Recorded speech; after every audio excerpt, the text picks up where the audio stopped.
हाँ जी दोस्तों, क्या हाल है, क्या हाल है, क्या हाल है। I hope you are all doing very very well.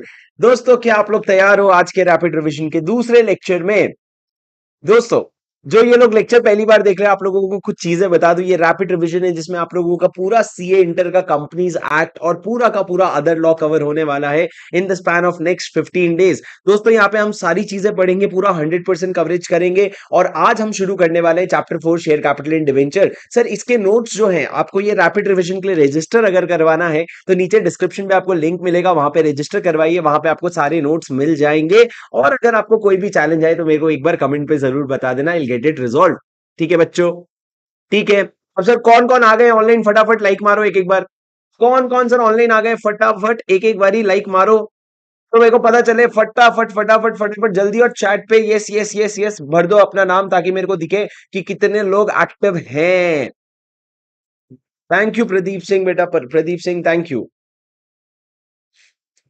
चलो, चलो guys, okay, let's begin the session. क्या सेशन करने वाले हैं सर? आज अपन शेयर कैपिटल एंड डिवेंचर, बहुत ही खतरनाक चैप्टर उठाने वाले हैं। बहुत इंपॉर्टेंट चैप्टर है sir exam point of view से, और बहुत फ्रीक्वेंटली पूछा भी गया है ये चैप्टर एग्जाम में। और इसका स्कोर कम से कम 12 मार्क्स तक का चला जाता है। बहुत ट्रिकी चैप्टर भी है। आराम से सारी चीजें पढ़ेंगे तो सब कुछ याद हो जाएगा। सर, रिजल्ट जो गिव अवे का रिजल्ट था वो आप लोगों को 1 से 2 दिन में आ जाएगा, और उसके बाद अपन आगे बढ़ेंगे। दोस्तों, शेयर कैपिटल वाला जो चैप्टर है ये शुरू होता है आपका सेक्शन 43 से, और खत्म कहां पे होता है? आपके सेक्शन 72 पे। 43 से शुरू होता है और 72 पे खत्म होता है। पर सर, 43 से शुरू होता है, पर बीच में बहुत बहुत सारे सेक्शन हमारे सिलेबस में इंक्लूडेड नहीं है। जैसे कि नीचे जो सेक्शंस मैंने लिखे हैं ये आपके सिलेबस में इंक्लूडेड नहीं है। उसके बाद सर मैंने क्या कहा? सर, की डेफिनेशन से शुरू करते हैं। 2 clause 84 क्या होता है? सर, शेयर कैपिटल मतलब, share capital mean share capital of the company. वाह वाह। Share means share in the share capital of the company and it include stock. Shares के डेफिनेशन में स्टॉक भी आता है। सर, शेयर और स्टॉक में फर्क क्या होता है? दोस्तों, अगर हम एक छोटे छोटे यूनिट्स की बात करें ना तो उसको हम कहते हैं शेयर्स। पर एक पूरे पूरे शेयर्स को पूरा इकट्ठा करके एक साथ बोले ना तो वो स्टॉक होता है। जैसे कि अगर कोई पूछे तुम स्टॉक मार्केट में इन्वेस्ट करते हो क्या, मतलब स्टॉक मार्केट में रिलायंस का स्टॉक आ जाता है, अडानी का स्टॉक आ जाता है, पर तुम क्या रिलायंस के शेयर में इन्वेस्ट कर रखे हो? मतलब तुमने 1 शेयर, 2 शेयर, 50 शेयर खरीद रखे। तो ये बेसिक डिफरेंस है, एग्जाम में ऐसा कभी नहीं आएगा। पर फिर भी सर अपने को पता होना चाहिए। सेक्शन 43 क्या है? Kinds of share capital. Sir, कितने तरह के शेयर कैपिटल होते हैं? देखो, आपको भी पता है 2 तरह के होते हैं, एक इक्विटी शेयर कैपिटल और एक preference share capital. Equity share capital में 2 तरह का होता है सर, एक नॉर्मल वाला मतलब विद वोटिंग राइट्स, और एक with differential rights. Differential rights किसके रिलेटेड सर? या तो डिविडेंड से रिलेटेड, वोटिंग से रिलेटेड, या किसी भी चीज से रिलेटेड, बट डिफरेंशियल राइट्स वाले शेयर्स भी होते हैं। तो सर, एक हो गया नॉर्मल वोटिंग राइट्स वाला, एक हो गया डिफरेंशियल वोटिंग राइट्स वाला, और दूसरा होता है आपका प्रेफरेंस शेयर कैपिटल। तो दोस्तों, प्रेफरेंस शेयर कैपिटल में क्या आता है? प्रेफरेंस शेयर कैपिटल में वो कैपिटल होता है विच कैरीज प्रेफरेंस। किस चीज को लेकर के प्रेफरेंस है सर? या तो डिविडेंड को लेकर के प्रेफरेंस है, या फिर रीपेमेंट ऑफ कैपिटल को लेकर के at the time of winding up. दो में से किसी एक चीज को लेकर के प्रेफरेंस है, डिविडेंड को लेकर के या repayment of capital at the time of winding up. Sir, तो मैंने क्या कहा? 2 तरह का कैपिटल होता है, equity share capital, preference share capital. Equity share capital 2 तरह का होता है, वोटिंग राइट्स वाला, without vote, with differential rights वाला। डिफरेंशियल राइट्स कौन सी चीजों को लेकर के हो सकता है? डिविडेंड, वोटिंग और अदरवाइज को लेकर के हो सकता है। मतलब या तो डिविडेंड को लेकर के तुम डिफरेंट हो, या फिर वोटिंग पावर में तुम डिफरेंट हो, या फिर किसी भी चीज में तुम डिफरेंट हो। उसके बाद अलावा सर, प्रेफरेंस शेयर क्या होता है? जिसमें डिविडेंड का प्रायोरिटी पे पेमेंट होता है, या फिर वाइंडिंग अप के समय रीपेमेंट ऑफ कैपिटल प्रायोरिटी पे होता है, तो उसको प्रेफरेंस शेयर कैपिटल कहते हैं दोस्तों। उसके बाद मैंने तुमको क्या कहा था सर? अगर एक ऐसा शेयर कैपिटल है जिसमें डिविडेंड का रीपेमेंट पे प्रेफरेंस, डिविडेंड के पेमेंट पे प्रेफरेंस है, पर वाइंडिंग अप पे प्रेफरेंस नहीं है, उसको भी प्रेफरेंस शेयर कैपिटल बोलोगे क्या? हाँ सर, आपका दोनों में से एक जगह पे भी प्रेफरेंस आ जाता है ना, तो उसको भी प्रेफरेंस शेयर कैपिटल बोल दिया जाएगा, उसको भी प्रेफरेंस शेयर कैपिटल मान लिया जाएगा। उसके बाद सर सबसे इंपॉर्टेंट पॉइंट ये आता है कि डिफरेंशियल वोटिंग राइट्स वाले शेयर्स कौन इशू कर सकता है और क्या कंडीशन है। दोस्तों, ये कंडीशन आपको मेरे साथ याद करने पड़ेंगे। ये कंडीशन को मैंने 3 कैटेगरी में डिवाइड किया। सबसे पहले सर, बेसिक कंडीशन। अगर एक कंपनी डिफरेंशियल वोटिंग राइट्स वाले शेयर्स इशू करना चाहती है तो क्या क्या करना पड़ेगा सर? सबसे पहला बेसिक कंडीशन, उसको एओए में अथॉरिटी देना पड़ेगा, उसको ओआर पास करना पड़ेगा। क्या पास करना पड़ेगा? ऑर्डिनरी रेजोल्यूशन पास करना पड़ेगा। और अगर आप लिस्टेड कंपनी हो ना तो ये ओआर आपको पोस्टल बैलेट के थ्रू पास करना पड़ेगा। और सर तीसरा तीसरा और सबसे इंपॉर्टेंट कंडीशन सुनो, जो आपका voting power differential voting rights वाले शेयर्स से है ना, वो टोटल वोटिंग पावर के 74% से ज्यादा नहीं होना चाहिए। मतलब सर अगर आपका टोटल वोटिंग पावर 100 है तो आपका डिफरेंशियल वोटिंग राइट्स वाले शेयर्स में जो वोटिंग पावर है वो 74 तक हो सकता है, उससे ज्यादा नहीं हो सकता। तो सर इन्होंने तीन कंडीशन बेसिक डाले, पहले एओए में अप्रूवल, दूसरा ओआर, लिस्टेड कंपनी है तो ओआर जो है पोस्टल बैलेट के थ्रू पास होगा, और तीसरा आपका 74%, तीसरा क्या है, वोटिंग पावर जो है 74% से ज्यादा नहीं होना चाहिए। उसके बाद सर ये तीन कंडीशन एक तरफ हो गए। अब सर बात करेंगे डिफॉल्ट की, किसकी बात करेंगे, डिफॉल्ट की। अब दो तरह की डिफॉल्ट की बात करेंगे सर। सबसे पहला, there should not be any default in filing of financial statement and annual return for 3 immediately preceding financial year. पिछले 3 फाइनेंशियल ईयर में एनुअल रिटर्न और फाइनेंशियल स्टेटमेंट के फाइलिंग में डिफॉल्ट नहीं हुआ होना चाहिए। ठीक है सर, फाइनेंशियल स्टेटमेंट और एनुअल रिटर्न की फाइलिंग में डिफॉल्ट नहीं हुआ होना चाहिए। उसके बाद सर इन्होंने क्या किया, कोई सबसिस्टिंग डिफॉल्ट नहीं होना चाहिए। सबसिस्टिंग डिफॉल्ट मतलब आज के डेट पे चालू, वैसा डिफॉल्ट नहीं होना चाहिए। किसमें, in the case of dividend, in deposit, preference share और डिवेंचर। सर ये वो सारी चीजें जहां पे आप देते हो कुछ ना कुछ, जैसे कि पैसा हो गया, अरे बाबा देते हो मतलब क्या, डिविडेंड देते हो, डिपॉजिट रिटर्न करते हो, प्रेफरेंस शेयर रिडीम करते हो, डिवेंचर रिडीम करते हो, ये सारे में अगर आपने कोई सबसिस्टिंग डिफॉल्ट कर दिया, मतलब ड्यू डेट निकल गया है, अभी आपका डिफॉल्ट कंटिन्यू हो रहा है, तो लॉ कहता है आप डिस्क्वालीफाई हो जाओगे। उसके बाद sir company has not defaulted इन, किस चीज में कंपनी ने डिफॉल्ट नहीं किया है, on payment of dividend on preference shares, आपने प्रेफरेंस शेयर्स का डिविडेंड नहीं पे किया, या फिर आपने टर्म लोन का रीपेमेंट समय पे नहीं किया, या फिर स्टैट्यूटरी ड्यूज का पेमेंट नहीं किया, या फिर आईपीएफ को अमाउंट क्रेडिट नहीं किया समय पे। सर ये 4 पॉइंट याद करना है आपको, मेरी साथ बात सुनो मेरी। सर ये 3 तरह का डिफॉल्ट है, एक पॉइंट नंबर 5, एक पॉइंट नंबर 6 और पॉइंट नंबर 7, 3 अलग अलग डिफॉल्ट है। पहला डिफॉल्ट क्या बोल रहे हैं, जनरल बेटा, फाइनेंशियल स्टेटमेंट या एनुअल रिटर्न पिछले 3 साल में तुमने फाइल अगर नहीं किया है तो गए। दूसरा, अगर सबसिस्टिंग डिफॉल्ट है, मतलब आज की डेट पे चालू है, 4 चीजों पे, sir deposit, preference share, debenture और एक एक्स्ट्रा डिविडेंड, ये चारों चीजों पे सबसिस्टिंग डिफॉल्ट है तो गए तुम। उसके बाद सर 3 और क्या, और 4 क्या है, company has not defaulted in, आपने नहीं डिफॉल्ट कर रखा है 4 चीजों में, प्रेफरेंस शेयर के डिविडेंड के पेमेंट में, टर्म लोन के रीपेमेंट में, statutory dues of employees, employees के जो स्टैट्यूटरी ड्यूज होते हैं, जैसे कि सर ग्रेचुटी एक स्टैट्यूटरी ड्यू है, उस तुमने डिफॉल्ट कर रखा है, या फिर आपको पता है सर कुछ अमाउंट आईपीएफ में क्रेडिट होता है, अगर वो आईपीएफ में अमाउंट आपने क्रेडिट नहीं किया तो ये चारों केस में क्या हो जाएगा, कंपनी क्या हो जाएगा, आपका प्रॉब्लम हो जाएगा। और आपकी कंपनी जो है बताओ क्या होगा प्रॉब्लम, सर प्रॉब्लम ये है कि आप जो है डीवीआर इशू नहीं कर सकोगे। पर सर ये जो है ना, ये नॉट डिफॉल्टेड इन, ये कब तक के लिए चलेगा सर, अगर जिस दिन आपने ये डिफॉल्ट को गुड किया उसका फाइनेंशियल ईयर खत्म होने के बाद 5 साल तक आप पछताओगे, उसके बाद नॉर्मल हो जाएगा। मतलब क्या सर, सिंपल सी बात है, अगर एक कंपनी को, ध्यान से देखो सर, ध्यान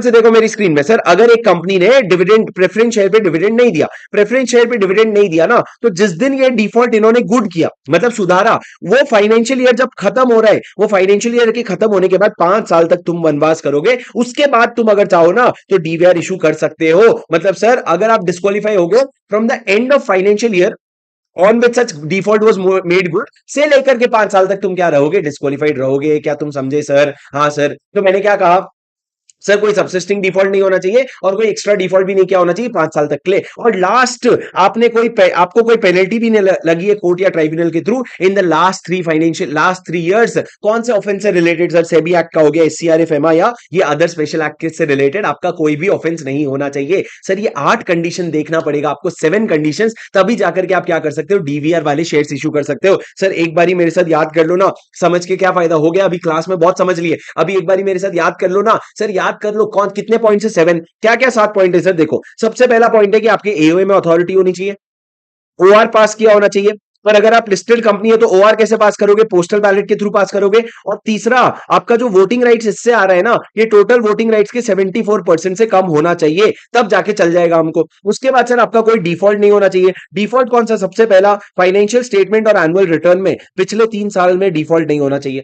दूसरा, आपका कोई सबसिस्टिंग डिफॉल्ट नहीं होना चाहिए। सबसिस्टिंग मतलब क्या, चालू, तो चालू डिफॉल्ट किसमें, आपके डिबेंचर में, डिपॉजिट में, डिविडेंड में और उसके अलावा प्रेफरेंस शेयर के रिडेम्पशन में। और तीसरा कौन सा डिफॉल्ट सर, आपका कोई भी अदर डिफॉल्ट नहीं होना चाहिए, डिविडेंड के पेमेंट में या फिर स्टैट्यूटरी ड्यूज के पेमेंट में या टर्म लोन के पेमेंट में या फिर आईपीएफ को अमाउंट देने में। पर सर अगर ये डिफॉल्ट हो रखा है ना आपका, तो जब डिफॉल्ट गुड करते हो, वो फाइनेंशियल ईयर जब खत्म होता है उस दिन से लेकर के 5 साल तक आप क्या हो जाओगे बेटा, डिस्क्वालीफाइड हो जाओगे। और सर लास्ट वाला, सबसे इंपॉर्टेंट वाला क्या है दोस्तों, मेरी बात ध्यान से सुनना, लास्ट में सबसे इंपॉर्टेंट क्या है, सबसे इंपॉर्टेंट ये है कि प्लीज सुनो मेरी बात सर। सबसे इंपॉर्टेंट ये है कि आपका जो पेनल्टी, आपका कोर्ट या ट्राइब्यूनल ने क्या लगा रखा है आप पे, पेनल्टी लगा रखा है। अगर कोर्ट या ट्राइब्यूनल ने आप पे कोई पेनल्टी लगा रखा है तो भी आप क्या हो जाओगे, आप डिस्क्वालिफाइड हो जाओगे। अगर 3 साल में पेनल्टी लगा रखा है, you will be disqualified to issue differential voting rights वाले शेयर्स। सर ये पूरा ये पूरा आपका समरी हो गया डीवीआर का। सर क्या आपको मेरी बात समझ आई, और क्या आप ये समझे किस तरीके से चीजें याद करनी है, किस तरीके से? एक बार पढ़ लिया दिमाग में चलता रहता है ना, एक बार इस तरीके से नोट्स में रफ में बना के देख लो, ओहो भाई साहब जो सॉलिड याद होगा आपको। उसके बाद नहीं तो बाकी भाई आया है करवा के ही जाएगा, कहां जाएगा भाई, आया है सारी चीजें याद करवा के जाएगा। सर सुनो मेरी बात, अगला मैंने क्या कहा, explanatory statement to notice for general meeting और postal ballot to contain prescribed detail about the issue। आप explanatory statement भी issue करोगे जब आप postal ballot के लिए भेज रहे हो ना, तो आप explanatory statement दोगे जिसमें आप बहुत सारी चीजें लिखोगे, हाँ हाँ चल चल बाप को नहीं सिखा, क्योंकि सर हम बहुत डिटेल में पढ़ेंगे explanatory statement। उसके बाद sir, company shall not convert existing equity share capital with voting rights into equity share capital carrying differential voting rights। आप कन्वर्ट नहीं करोगे एग्जिस्टिंग वोटिंग राइट्स वाले को डीवीआर में, मतलब नॉर्मल शेयर्स को आप डीवीआर शेयर्स में कन्वर्ट नहीं करोगे, आप बोर्ड रिपोर्ट में डिस्क्लोज करोगे। और सर आपके पास वो सारे राइट्स होंगे जो एक नॉर्मल शेयर होल्डर के पास होते हैं, और आप रजिस्टर ऑफ मेंबर में क्लियरली लिखोगे कि हमारे शेयर होल्डर जो है ना, ये डीवीआर वाले शेयर होल्डर है। ये जो हमारे एग्जिस्टिंग हमारे जो शेयर होल्डर है, ये स्पेशल डीवीआर वाले शेयर होल्डर है, ऐसा आप रजिस्टर ऑफ मेंबर में लिखोगे। सर ये कुछ बेसिक पॉइंट है, ज्यादा इंपॉर्टेंट नहीं है। अब सर आ जाओ नेक्स्ट सेक्शन, सीधा सेक्शन 46 में। सेक्शन 46 किस बारे में बात करता है? शेयर सर्टिफिकेट के बारे में बात करता है। क्या बात करता है सर शेयर सर्टिफिकेट के बारे में? What about share certificate? सुनना मेरी बात ध्यान से। सर शेयर सर्टिफिकेट जो है ना, these are prima facie evidence of the title of such shares. Sir prima facie evidence मतलब क्या? What do you mean by prima facie evidence? कि ये देखते ही पता चलता है कि टाइटल किसका है। पर सर तब पता चलेगा अगर जो सर्टिफिकेट है ना, वो या तो कॉमन सील के अंडर इशू हुआ है, या फिर उस पे 2 डायरेक्टर ने साइन किया है, या फिर अगर कंपनी में सीएस है तो एक डायरेक्टर और सीएस ने साइन किया है, तभी जाके उसको वैलिड सर्टिफिकेट माना जाएगा। और वैलिड सर्टिफिकेट में जिसका नाम लिखा रहेगा उसको prima facie evidence of title माना जाएगा। सर पर अगर आपका शेयर सर्टिफिकेट गुम जाता है तो क्या आप डुप्लीकेट सर्टिफिकेट मांग सकते हो? जरूर मांग सकते हो, लेकिन सर अगर आपका शेयर सर्टिफिकेट गुम गया है या डिस्ट्रॉय हो गया तो आपको प्रूव करना पड़ेगा कि मेरा सर्टिफिकेट गुम गया है। पर अगर आपका सर्टिफिकेट डीफेस, म्यूटिलेट और टॉर्न हो गया है तो आपको सरेंडर करना पड़ेगा कंपनी को। मतलब सर एक कागज का टुकड़ा था, अगर फट गया, जल गया, कुछ कचरा हो गया, तो वो जो कचरा हो गया वो तुम जमा कर दो कंपनी को। पर अगर गुम गया है तो आपको प्रूव करना पड़ेगा कि आपका सर्टिफिकेट गुम गया है, और उसके बाद कंपनी जो है ना आपको डुप्लीकेट सर्टिफिकेट इशू कर देगी। सर ध्यान रखना, अगर लॉस्ट हो गया या डिस्ट्रॉय हो गया तो आपको प्रूव करना पड़ेगा कि गुम गया। पर सर अगर आपका डिफेस हो गया, डिफेस मतलब क्या? तो ऊपर चाय गिर गया, ऊपर पानी गिर गया, कुछ और गिर गया, तो फिर वो सब चीजों में क्या होगा, आपका म्यूटिलेट या डिफेस हो जाएगा और आपको सरेंडर करना पड़ेगा। उसके बाद सर मैंने क्या कहा, sir details regarding manner of issue of certificate as may be prescribed, as may be prescribed। उसके बाद sir when shares is held in depository form, record of depository is prima facie evidence of interest of beneficial owner। क्या बोला sir इन्होंने? अगर shares आपके depository form में होता है, मतलब सर हर शेयर आपका नॉर्मली डिपॉजिटरी फॉर्म में ही होता है, तो जब रिकॉर्ड्स ऑफ डिपॉजिटरी निकालोगे ना, उनका रजिस्टर निकालोगे ना, वो प्राइमा फेसी एविडेंस माना जाएगा, क्योंकि आजकल के जमाने में फिजिकल शेयर सर्टिफिकेट्स नहीं मिलते। और सर लास्ट में, अगर कंपनी ने डुप्लीकेट शेयर सर्टिफिकेट इशू कर दिया, तो क्योंकि कंपनी को धोखा देना था किसी और को, तो कंपनी ने अगर झूठा सर्टिफिकेट दिया ना, तो कंपनी को फाइन लगेगा 5 times of face value of shares to 10 times और 10 crore whichever is higher. मतलब sir minimum 5 times of the shares का वैल्यू लगेगा, अप टू 10 टाइम्स ऑन और 10 crore whichever is higher तक का आपको पेनल्टी लगेगा, और ऑफिसर इन डिफॉल्ट 447 के अंदर लायबल हो जाएगा। क्यों सर? क्योंकि 447 में लायबल है। सर क्या आप समझे? सर क्या आप समझे? There will be different amendment video also बेटा। सर क्या आप समझे? चलो दोस्तों, दोस्तों जोर से बोलो, समझे क्या? हाँ बोलो हाँ। सर एक बार 46 आपके लिए समराइज कर देता हूं। 46 क्या कहता है, ध्यान से सुनो। देखो अब मैं ये भी करूंगा आपके लिए, समराइज करने की कोशिश करूंगा। 46 क्या कहता है आपके लिए? शेयर सर्टिफिकेट जो होता है ना, वो prima facie evidence of title होता है। पर सर शेयर सर्टिफिकेट कौन सा? जिसमें या तो कॉमन सील लगा है, या फिर कॉमन सील नहीं लगा है तो 2 डायरेक्टर ने साइन किया है, या फिर जहां पे सीएस है तो एक डायरेक्टर और एक सीएस ने साइन किया है। उसके बाद सर मेरी बात ध्यान से सुनना, ये तो हो गया आपका शेयर सर्टिफिकेट। उसके बाद सर अगर आपका शेयर सर्टिफिकेट जो है वो अगर लॉस्ट हो गया या डिस्ट्रॉय हो गया तो आपको क्या करना पड़ेगा, उसको प्रूव करना पड़ेगा कंपनी को, ताकि वो डुप्लीकेट दे। पर अगर वो डिफेस हो गया या म्यूटिलेट हो गए तो आपको क्या करना पड़ेगा, आपको सरेंडर करना पड़ेगा कंपनी को, और कंपनी आपको नया वाला देगा। पर सर जब आप डिपॉजिटरी की बात करो ना, तो डिपॉजिटरी का जो रजिस्टर होता है उसी को प्राइमा फेसी एविडेंस मान लेते हैं। अभी किसी कंपनी ने अगर डिफ्रॉड करने के इंटेंशन से शेयर सर्टिफिकेट डुप्लीकेट वाला दे दिया तो लॉ कहते हैं कंपनी तेरे को तो 5 गुना से लेकर के 10 गुना या 10 crore whichever is higher तक का अमाउंट देना पड़ेगा, और ऑफिसर इन डिफॉल्ट तो 447 के लिए लायबल हो जाएगा। तो 447 के लिए लायबल हो जाएगा। सर समझा क्या, बोलो मजे से समझा क्या, बोलो एकदम। हाँ सर। अब उसके बाद आ जाओ सर, सेक्शन 47 वोटिंग राइट बहुत ही ज्यादा इंपॉर्टेंट है और बेहद इंपॉर्टेंट है। सर क्या कहता है, मेरी बात ध्यान से सुनना, थोड़ा लॉ का लैंग्वेज भी पढ़ते हुए चलेंगे साथ में। Subject to certain provision of this act, क्योंकि सर ये सब चार्ट वार्ट जो मैं बना रहा हूं ना, ये तो तुम बहुत अच्छे से बना लोगे, लेकिन हाथ नहीं चलेगा एग्जाम में अगर तुम लोग वो लैंग्वेज नहीं देखोगे। थोड़ा थोड़ा तो वो लैंग्वेज आपको देखना पड़ेगा। ठीक है सर, क्या लिखा है, subject to certain provision of the act every member holding equity share capital shall have the right to vote on every resolution placed before the company. Law ने क्या कहा, every member holding equity share capital shall have the right to vote on every resolution. Sir मेरे को बताओ, simple सी बात करते हैं sir, voting rights क्या होता है।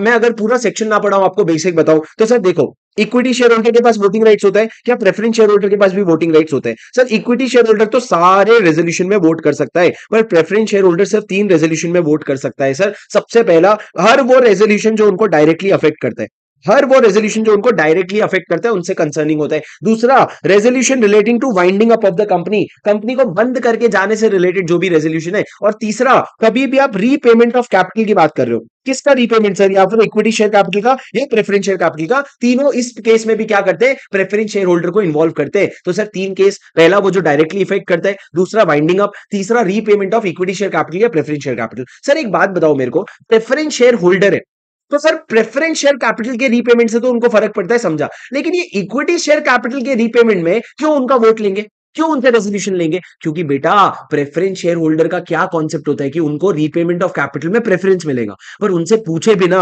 अगर तुम इक्विटी शेयर कैपिटल वालों को पैसा दे दोगे तो ये तो उनके साथ गलत हो जाएगा ना। इसलिए आप इक्विटी शेयर कैपिटल का रीपेमेंट की भी बात करोगे ना, तो आपको प्रेफरेंस शेयर होल्डर का अप्रूवल लेना पड़ेगा। पर सर अब इन्होंने कहा कि अगर कोई प्रेफरेंस शेयर होल्डर को कंटिन्यूअसली 2 साल तक अगर डिविडेंड नहीं मिलता है तो फिर ना सर वो आतंक मचाएगा, वो फिर इक्विटी शेयर होल्डर की तरह ही हर रेजोल्यूशन में वोट करेगा। अगर 2 साल तक लगातार अगर प्रेफरेंस शेयर होल्डर को क्या नहीं मिलता, डिविडेंड नहीं मिलता, तो सर यहां पे क्या लिखा है, अगर when dividend in respect has not been paid for 2 years or more, such class of shareholder shall have the right to vote on all resolution placed before the company। आप सारे रेजोल्यूशन में vote कर सकते हो। अब sir आप जो vote करोगे वो कौन से रेशियो में वोट करोगे, सर आप अपने शेयर होल्डिंग के रेशियो में वोट करोगे। मतलब क्या, जब इक्विटी शेयर होल्डर वोट करने जा रहे हैं तो इक्विटी शेयर होल्डर आप कितना इक्विटी शेयर होल्ड करते हो वर्सेस टोटल इक्विटी शेयर, उतना आपका प्रोपोर्शन होगा। प्रेफरेंस शेयर होल्डर वोट करने जा रहे हैं तो टोटल प्रेफरेंस शेयर्स में जितना वो होल्ड करता है उतना उसका प्रोपोर्शन होगा, मतलब प्रोपोर्शनेट वोटिंग होगा। सर इसमें कोई खास बड़ी बात है नहीं, सर कोई खास बड़ी बात है नहीं। पर सर बड़ी बात क्या है, ये सारे रेजोल्यूशन में वोट कर सकता है, ये 3 तरह के रेजोल्यूशन में वोट कर सकता है। पर अगर 2 साल से ऊपर अगर डिविडेंड नहीं मिला, 2 साल या उससे ज्यादा, तो फिर सारे रेजोल्यूशन में प्रेफरेंस शेयर होल्डर भी वोट करेगा। उसके बाद आ जाओ सर सेक्शन 48 में, ये सबसे ज्यादा इंपॉर्टेंट है सर ये चैप्टर के सारे ही सेक्शन पूरे इंपॉर्टेंट है। आज हम वैसे भी पूरा चैप्टर नहीं करेंगे, हम आधा चैप्टर सेक्शन 60 तक करेंगे और बाकी हम कल की क्लास में करेंगे। पर सर सेक्शन 48 है क्या, सेक्शन 48 है variation of share holders right. Variation of share holder rights में क्या आता है, variation of share holders right में क्या आता है, सर मेरी बात ध्यान से सुनना, variation of share holders right में क्या आता है। सर सुनो, कभी शेयर होल्डर का राइट क्या होता है, इक्विटी शेयर होल्डर का, कि उसको वोट करने मिल जाएगा, उसको सर एजीएम का नोटिस आएगा, उसको और भी बहुत सारे राइट्स होते हैं। अब सर आप अगर किसी क्लास ऑफ शेयर होल्डर्स का राइट ऑल्टर करना चाहते हो, राइट वेरी करना चाहते हो, तो आपको क्या करना पड़ेगा सर, अगर आप किसी क्लास ऑफ शेयर होल्डर का राइट्स वेरी करना चाहते हो तो आपको कंसेंट लेना पड़ेगा of not less than 3/4 of issued shares of that class. आपको राइटिंग में कंसेंट लेना पड़ेगा नॉट लेस देन 3/4 का, या फिर आपको एसआर पास करना पड़ेगा at a separate meeting of such class. मेरी बात ध्यान से सुनो सर, या तो आप कंसेंट लोगे या फिर आप एसआर पास करोगे। सर कंसेंट ऑफ 3/4 और एसआर बात तो सेम ही है ना, नहीं बेटा, एसआर आपके जनरल मीटिंग में होता है, तो जितने लोग मीटिंग में आए, मान लो कंपनी में 1000 मेंबर्स है, तो उसमें से अगर 100 मेंबर मीटिंग में आए तो उसका 75%, मतलब क्या, 75 लोगों के अप्रूवल से काम हो जाता है। पर जो पहला वाला है ना, कंसेंट ऑफ 3/4 इन राइटिंग, मतलब सर आप 1000 लोगों को राइटिंग में नोटिस भेजोगे और उसमें से 750 लोगों का हमको क्या लगेगा, अप्रूवल लगेगा। तो सर ध्यान से सुनो, दोनों अलग अलग चीजें, दोनों अलग अलग तरीके हैं। लोग यूजुअली क्या प्रेफर करेंगे सर, डिपेंड करता है। तो आपका जो राइट्स है ना वो वेरी किया जा सकता है अगर उस क्लास ऑफ शेयर होल्डर के 3/4 का कंसेंट मिल गया राइटिंग में, या फिर आपने एसआर पास कर लिया। सर क्या उस क्लास के अलावा किसी और क्लास का अप्रूवल लोगे, बात करते हैं थोड़ी देर में उसका। पर सर सुनो, ये वेरिएशन जो आप कर रहे हो उसका पावर कहां से मिल रहा है सर, या तो इसका पावर आपको एओए एमओए से मिलेगा, मतलब पावर या तो एओए एमओए में लिखा होगा। अगर पावर स्पेसिफिकली नहीं दिया हुआ है आपको ऑल्टर करने का, तो फिर आप क्या करोगे sir, in the absence of such provision it is not prohibited by terms of issue. मतलब क्या सर, एक सिंपल सी बात समझो, मैं आपको बता रहा हूं हम क्या कर रहे हैं। सर एक कंपनी में इक्विटी शेयर होल्डर है जिनको एक शेयर पे एक वोट है। अब हम बोल रहे हैं एक शेयर पे एक वोट नहीं मिलेगा तुमको, 10 शेयर पे सिर्फ एक वोट मिलेगा। तो हम उसका काम खराब कर रहे हैं कि नहीं, हाँ फिर भी कर सकते हो क्या, हाँ। ये इक्विटी शेयर होल्डर जो है consent they they 3/4 in writing में, या फिर अगर ये एसआर पास कर दे तो हम कर सकते हैं ये वेरिएशन। पर मेरी बात सुनना सर, ये वेरिएशन करने का पावर किधर से आ रहा है, या तो तुम्हारा एओए या एमओए में पावर आ रहा है। पर अगर एओए या एमओए में ऐसा पावर नहीं लिखा है, तो सर जब आपने ये इक्विटी शेयर्स इशू किए थे तो जो भी आपने टर्म्स डाला था ना, जो भी आपने टर्म्स डाला था ना, वो टर्म्स पे चेक कर लेना कहीं इस तरह का वेरी करना प्रोहिबिटेड तो नहीं है। मतलब आपने कहीं मना करके तो नहीं रखा है ना, मना करके नहीं रखा है ना, तो फिर आप आगे बढ़ो बिंदास, कोई टेंशन नहीं है। सर ये कौन से क्लास ऑफ शेयर होल्डर का अप्रूवल लोगे, जिस क्लास ऑफ शेयर होल्डर का आप राइट्स ऑल्टर कर रहे हो। पर सर अगर मान लो class A, class B, class C है, सर क्लास ए का शेयर था 1 शेयर 1 वोट, 1 शेयर 1 वोट था। क्लास बी का शेयर था 10 शेयर 1 वोट, और इसका था 100 शेयर 1 वोट। सर लेकिन अगर एक क्लास ऑफ शेयर होल्डर का राइट वेरी करने से अगर बाकी क्लासेस ऑफ शेयर होल्डर भी इंपैक्ट होते हैं, तो लॉ कहता है फिर तेरे को बाकी क्लास ऑफ शेयर होल्डर का भी क्या लेना पड़ेगा, consent of 3/4 in writing. SR नहीं लिखा है यहां पे, इन्होंने बोला बाकी क्लास ऑफ शेयर होल्डर का भी तेरे को कंसेंट ऑफ 3/4 इन राइटिंग लेना पड़ेगा अगर उससे वो ऑल्टर होते हैं। Consent of 3/4 in writing shall be obtained if it such alteration affects the right of any other class of share holder. अब सर होता क्या है, देखो आपने 3/4 का अप्रूवल ले लिया या 75% का अप्रूवल ले लिया, बाकी 25% लोग हैं जो नाराज हैं, मैक्सिमम 25% लोग हैं जो नाराज है। तो वो क्या करेंगे, पोपटलाल के जैसे कैंसल कैंसल कैंसल करेंगे। वो क्या करेंगे समझना, वो क्या करेंगे, नॉट लेस देन, अगर उनको कैंसिल करवाना है ना तो उनको एक संगठन बनाना पड़ेगा, उनको एक कम्युनिटी बनाना पड़ेगा। अगर वो इतनी स्ट्रॉन्ग कम्युनिटी बना लेते हैं जो 10% ऑफ टोटल इशूड शेयर्स है, टोटल इशूड शेयर्स का अगर 10% लोग हैं जो लोग क्या कर रहे हैं, जिन्होंने कंसेंट नहीं दिया था, वो लोग ट्राइब्यूनल को अप्लाई कर सकते हैं और बोल सकते हैं यार ये जो वेरिएशन है ना इसको कैंसिल करवा दो, इसको कैंसिल करवा दो। और सर जब इस तरह का एप्लीकेशन हो गया है ना, तब तक वेरिएशन तब तक इफेक्ट नहीं लेगा जब तक ट्राइब्यूनल ने अपना ऑर्डर ना पास कर दिया। उसके बाद सर ये एप्लीकेशन जो है आपके रेजोल्यूशन के 21 डेज के अंदर जाना पड़ेगा, और डिसीजन जो होगा ट्राइब्यूनल का वो बाइंडिंग होगा, और कंपनी जो है ना 30 डेज के अंदर एक रजिस्ट्रार को कॉपी दे देगी। कंपनी का काम यही है सर, कुछ भी आ जाएगा 30 दिन के अंदर आंटी के पास चले जाओ, आंटी लो आ गया, मेरे पढ़ने के पहले आप ही पढ़ लो, लो भर लो अपने फाइल में। तो सर इस तरीके से आप क्या करोगे, आप जाकर के आरओसी को बता दोगे। अब सर मेरी बात सुनो, हाँ पोपटलाल सेमी क्वालिफाइड सी है, पता है कैंसिल कैंसिल में ही रह गया वो सर। पर सेक्शन 48 बहुत इजी और बहुत इंपॉर्टेंट है, ये देखो कैसे समराइज करके देता हूं मैं आपको, सुनो।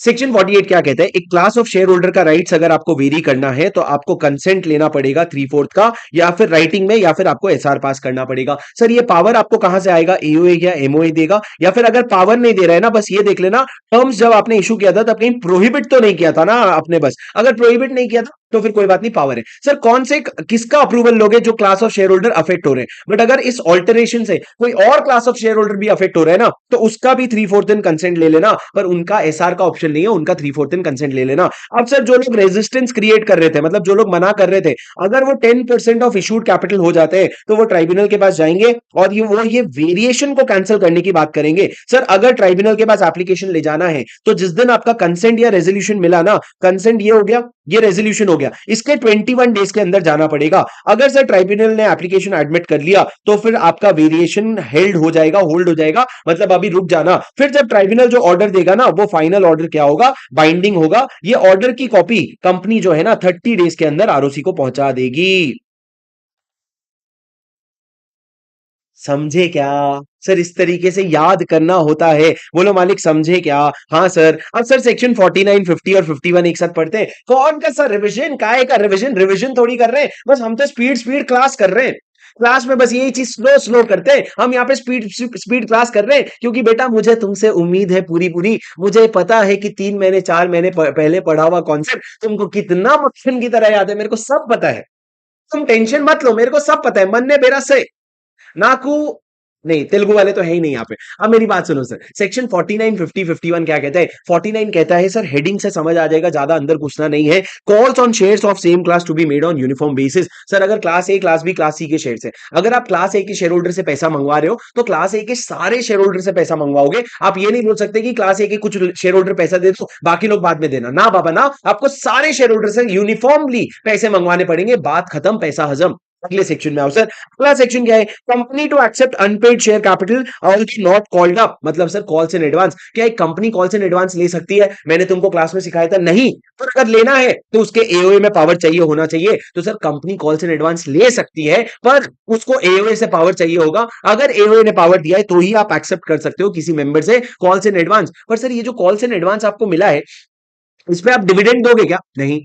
इस पे आप वोटिंग पावर दोगे क्या? नहीं। इस पे क्या दोगे सर? ज्यादा से ज्यादा तो भी आप इंटरेस्ट दे दोगे, लेकिन इसमें वोटिंग राइट्स वगैरह कुछ भी नहीं मिलेगा जब तक ये डिविडेंड कॉल्स इन एडवांस से कॉल्ड अप नहीं हो जाता। और last sir, payment of dividend in proportion to the amount paid up. Sir generally क्या होता है, आपका डिविडेंड जो होता है वो नॉमिनल वैल्यू पे पे होता है, पर अगर आपका एओए ऑथराइज करेगा ना तो आप उसको अमाउंट पेड अप के रेशियो में भी पे कर सकते हो, अमाउंट पेड अप के भी रेशियो में पे कर सकते हो। सर क्या कॉल्स इन एडवांस जो आया, क्या उसमें भी डिविडेंड मिलता है? नहीं बेटा, उसमें डिविडेंड नहीं मिलता है। ज्यादा से ज्यादा मिलेगा तो क्या मिलेगा? इंटरेस्ट मिलेगा और कुछ नहीं मिलेगा। तो सर सेक्शन 49, 50, 51 क्या है? 49, 50, 51। 49 क्या कहते हैं सर? यूनिफॉर्म बेसिस में मंगवाओ सब लोगों से पैसा। उसके बाद कॉल्स इन एडवांस का क्या करना है? कॉल्स इन एडवांस का क्या करना है? और आप जो है डिविडेंड जो है वो पेड अप अमाउंट पे भी दे सकते हो, यूएडी।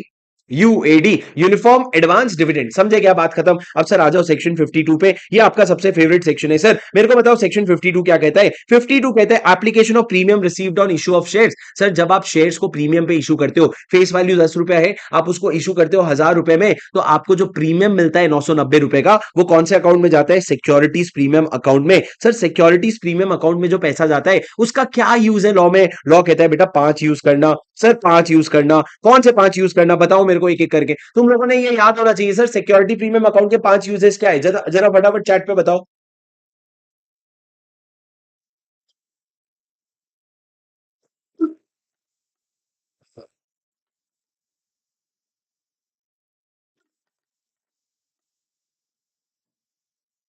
सर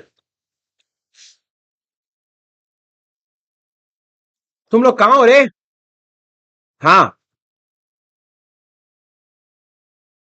सुनो सुनो सुनो सर, आप क्या बोलोगे? सिक्योरिटी प्रीमियम अकाउंट के 5 यूज क्या है? बोनस शेयर्स इशू कर सकते हो आप सर प्रिलिमिनरी एक्सपेंस को राइट ऑफ कर सकते हो, प्रिलिमिनरी एक्सपेंस को राइट ऑफ कर सकते हो। उसके अलावा आपने अगर कोई शेयर्स इशू किया है तो इशू अगर डिस्काउंट पे किया है या उससे रिलेटेड कोई एक्सपेंस हुआ है तो ये सारा खर्चा आप एसपीए से राइट ऑफ कर सकते हो। उसके अलावा सर आप अगर रिडेम्पशन कर रहे हो, किस चीज का रिडेम्पशन कर रहे हो? प्रेफरेंस शेयर्स का और डिबेंचर्स का, और ये रिडेम्पशन अगर आप डिस्काउंट पे कर रहे हो तो वो भी आप क्या कर सकते हो? कर सकते, सॉरी, प्रीमियम पे रिडेम्पशन अगर कर रहे हो तो प्रीमियम पे रिडेम्पशन करने के लिए यूज कर सकते हो, और बाईबैक के लिए भी यूज कर सकते हो। बाईबैक कौन से सेक्शन के अंडर सर? 68। ये 5 यूज किसका हो गया सर? सिक्योरिटीज प्रीमियम अकाउंट का। बोनस, सर एक एम्प्लॉय ना कंपनी के पास बोनस मांगने गया कि सर खर्चा है, मेरे को बोनस दे दो थोड़ा। कंपनी ने बोला नहीं दे पाऊंगा इस बार, हमारा भी बहुत खर्चा है। क्या खर्चा है? हमको प्रीमियम पे रिडेम्पशन करना है और हमको बाईबैक करना है सेक्शन 68 के अंदर। तो सर बोनस क्या हो गया आपका? बोनस के पे अगर आप शेयर्स इशू कर रहे हो तो। दूसरा, प्रिलिमिनरी एक्सपेंस को राइट ऑफ कर रहे हो।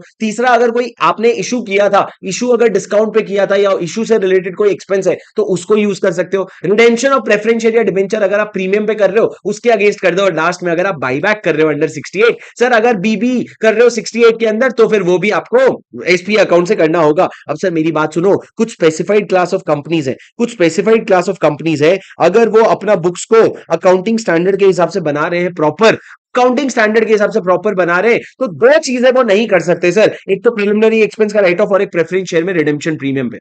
एक तो प्रिलिमिनरी एक्सपेंस का राइट ऑफ और दूसरा ये प्रीमियम पे रिडम्पशन। ये दोनों को एसपीए से एडजस्ट नहीं कर सकते, बाकी सारे खर्चे कर सकते हैं। प्रिस्क्राइब्ड क्लास ऑफ कंपनीज जो अकाउंटिंग स्टैंडर्ड फॉलो कर रहे हैं सेक्शन 133 के हिसाब से, वो लोग क्या नहीं कर सकते? ये दो यूज नहीं कर सकते। सर यहां पे लिखा है देखो, notwithstanding above in such classes of companies as may be prescribed whose financial statement are prepared under as per accounting standard under 133 SPA shall be utilized for दो चीजें मैंने काट दी सर, प्रिलिमिनरी एक्सपेंस वाला और redemption वाला, बाकी तीनों चीजों के लिए यूज कर सकते हो। उसके बाद सर सेक्शन 53 और 54 पढ़ेंगे, दोनों साथ में पढ़ेंगे, मेरी बात एकदम ध्यान से सुनना दोस्तों, दोनों साथ में पढ़ेंगे। 53 क्या कहता है, डिस्काउंट पे इशू मत कर भाई, मत कर डिस्काउंट पे इशू। क्या कहता है सर सेक्शन 53, जो शेयर्स होते हैं ना, अगर उसका फेस वैल्यू 10 रुपया है तो फेस वैल्यू 10 रुपए है तो तू 10 रुपए से कम में शेयर्स इशू नहीं कर सकता। पर सर उसके एक्सेप्शन है। कितने एक्सेप्शन है सर, मैंने कहा 2 एक्सेप्शन है।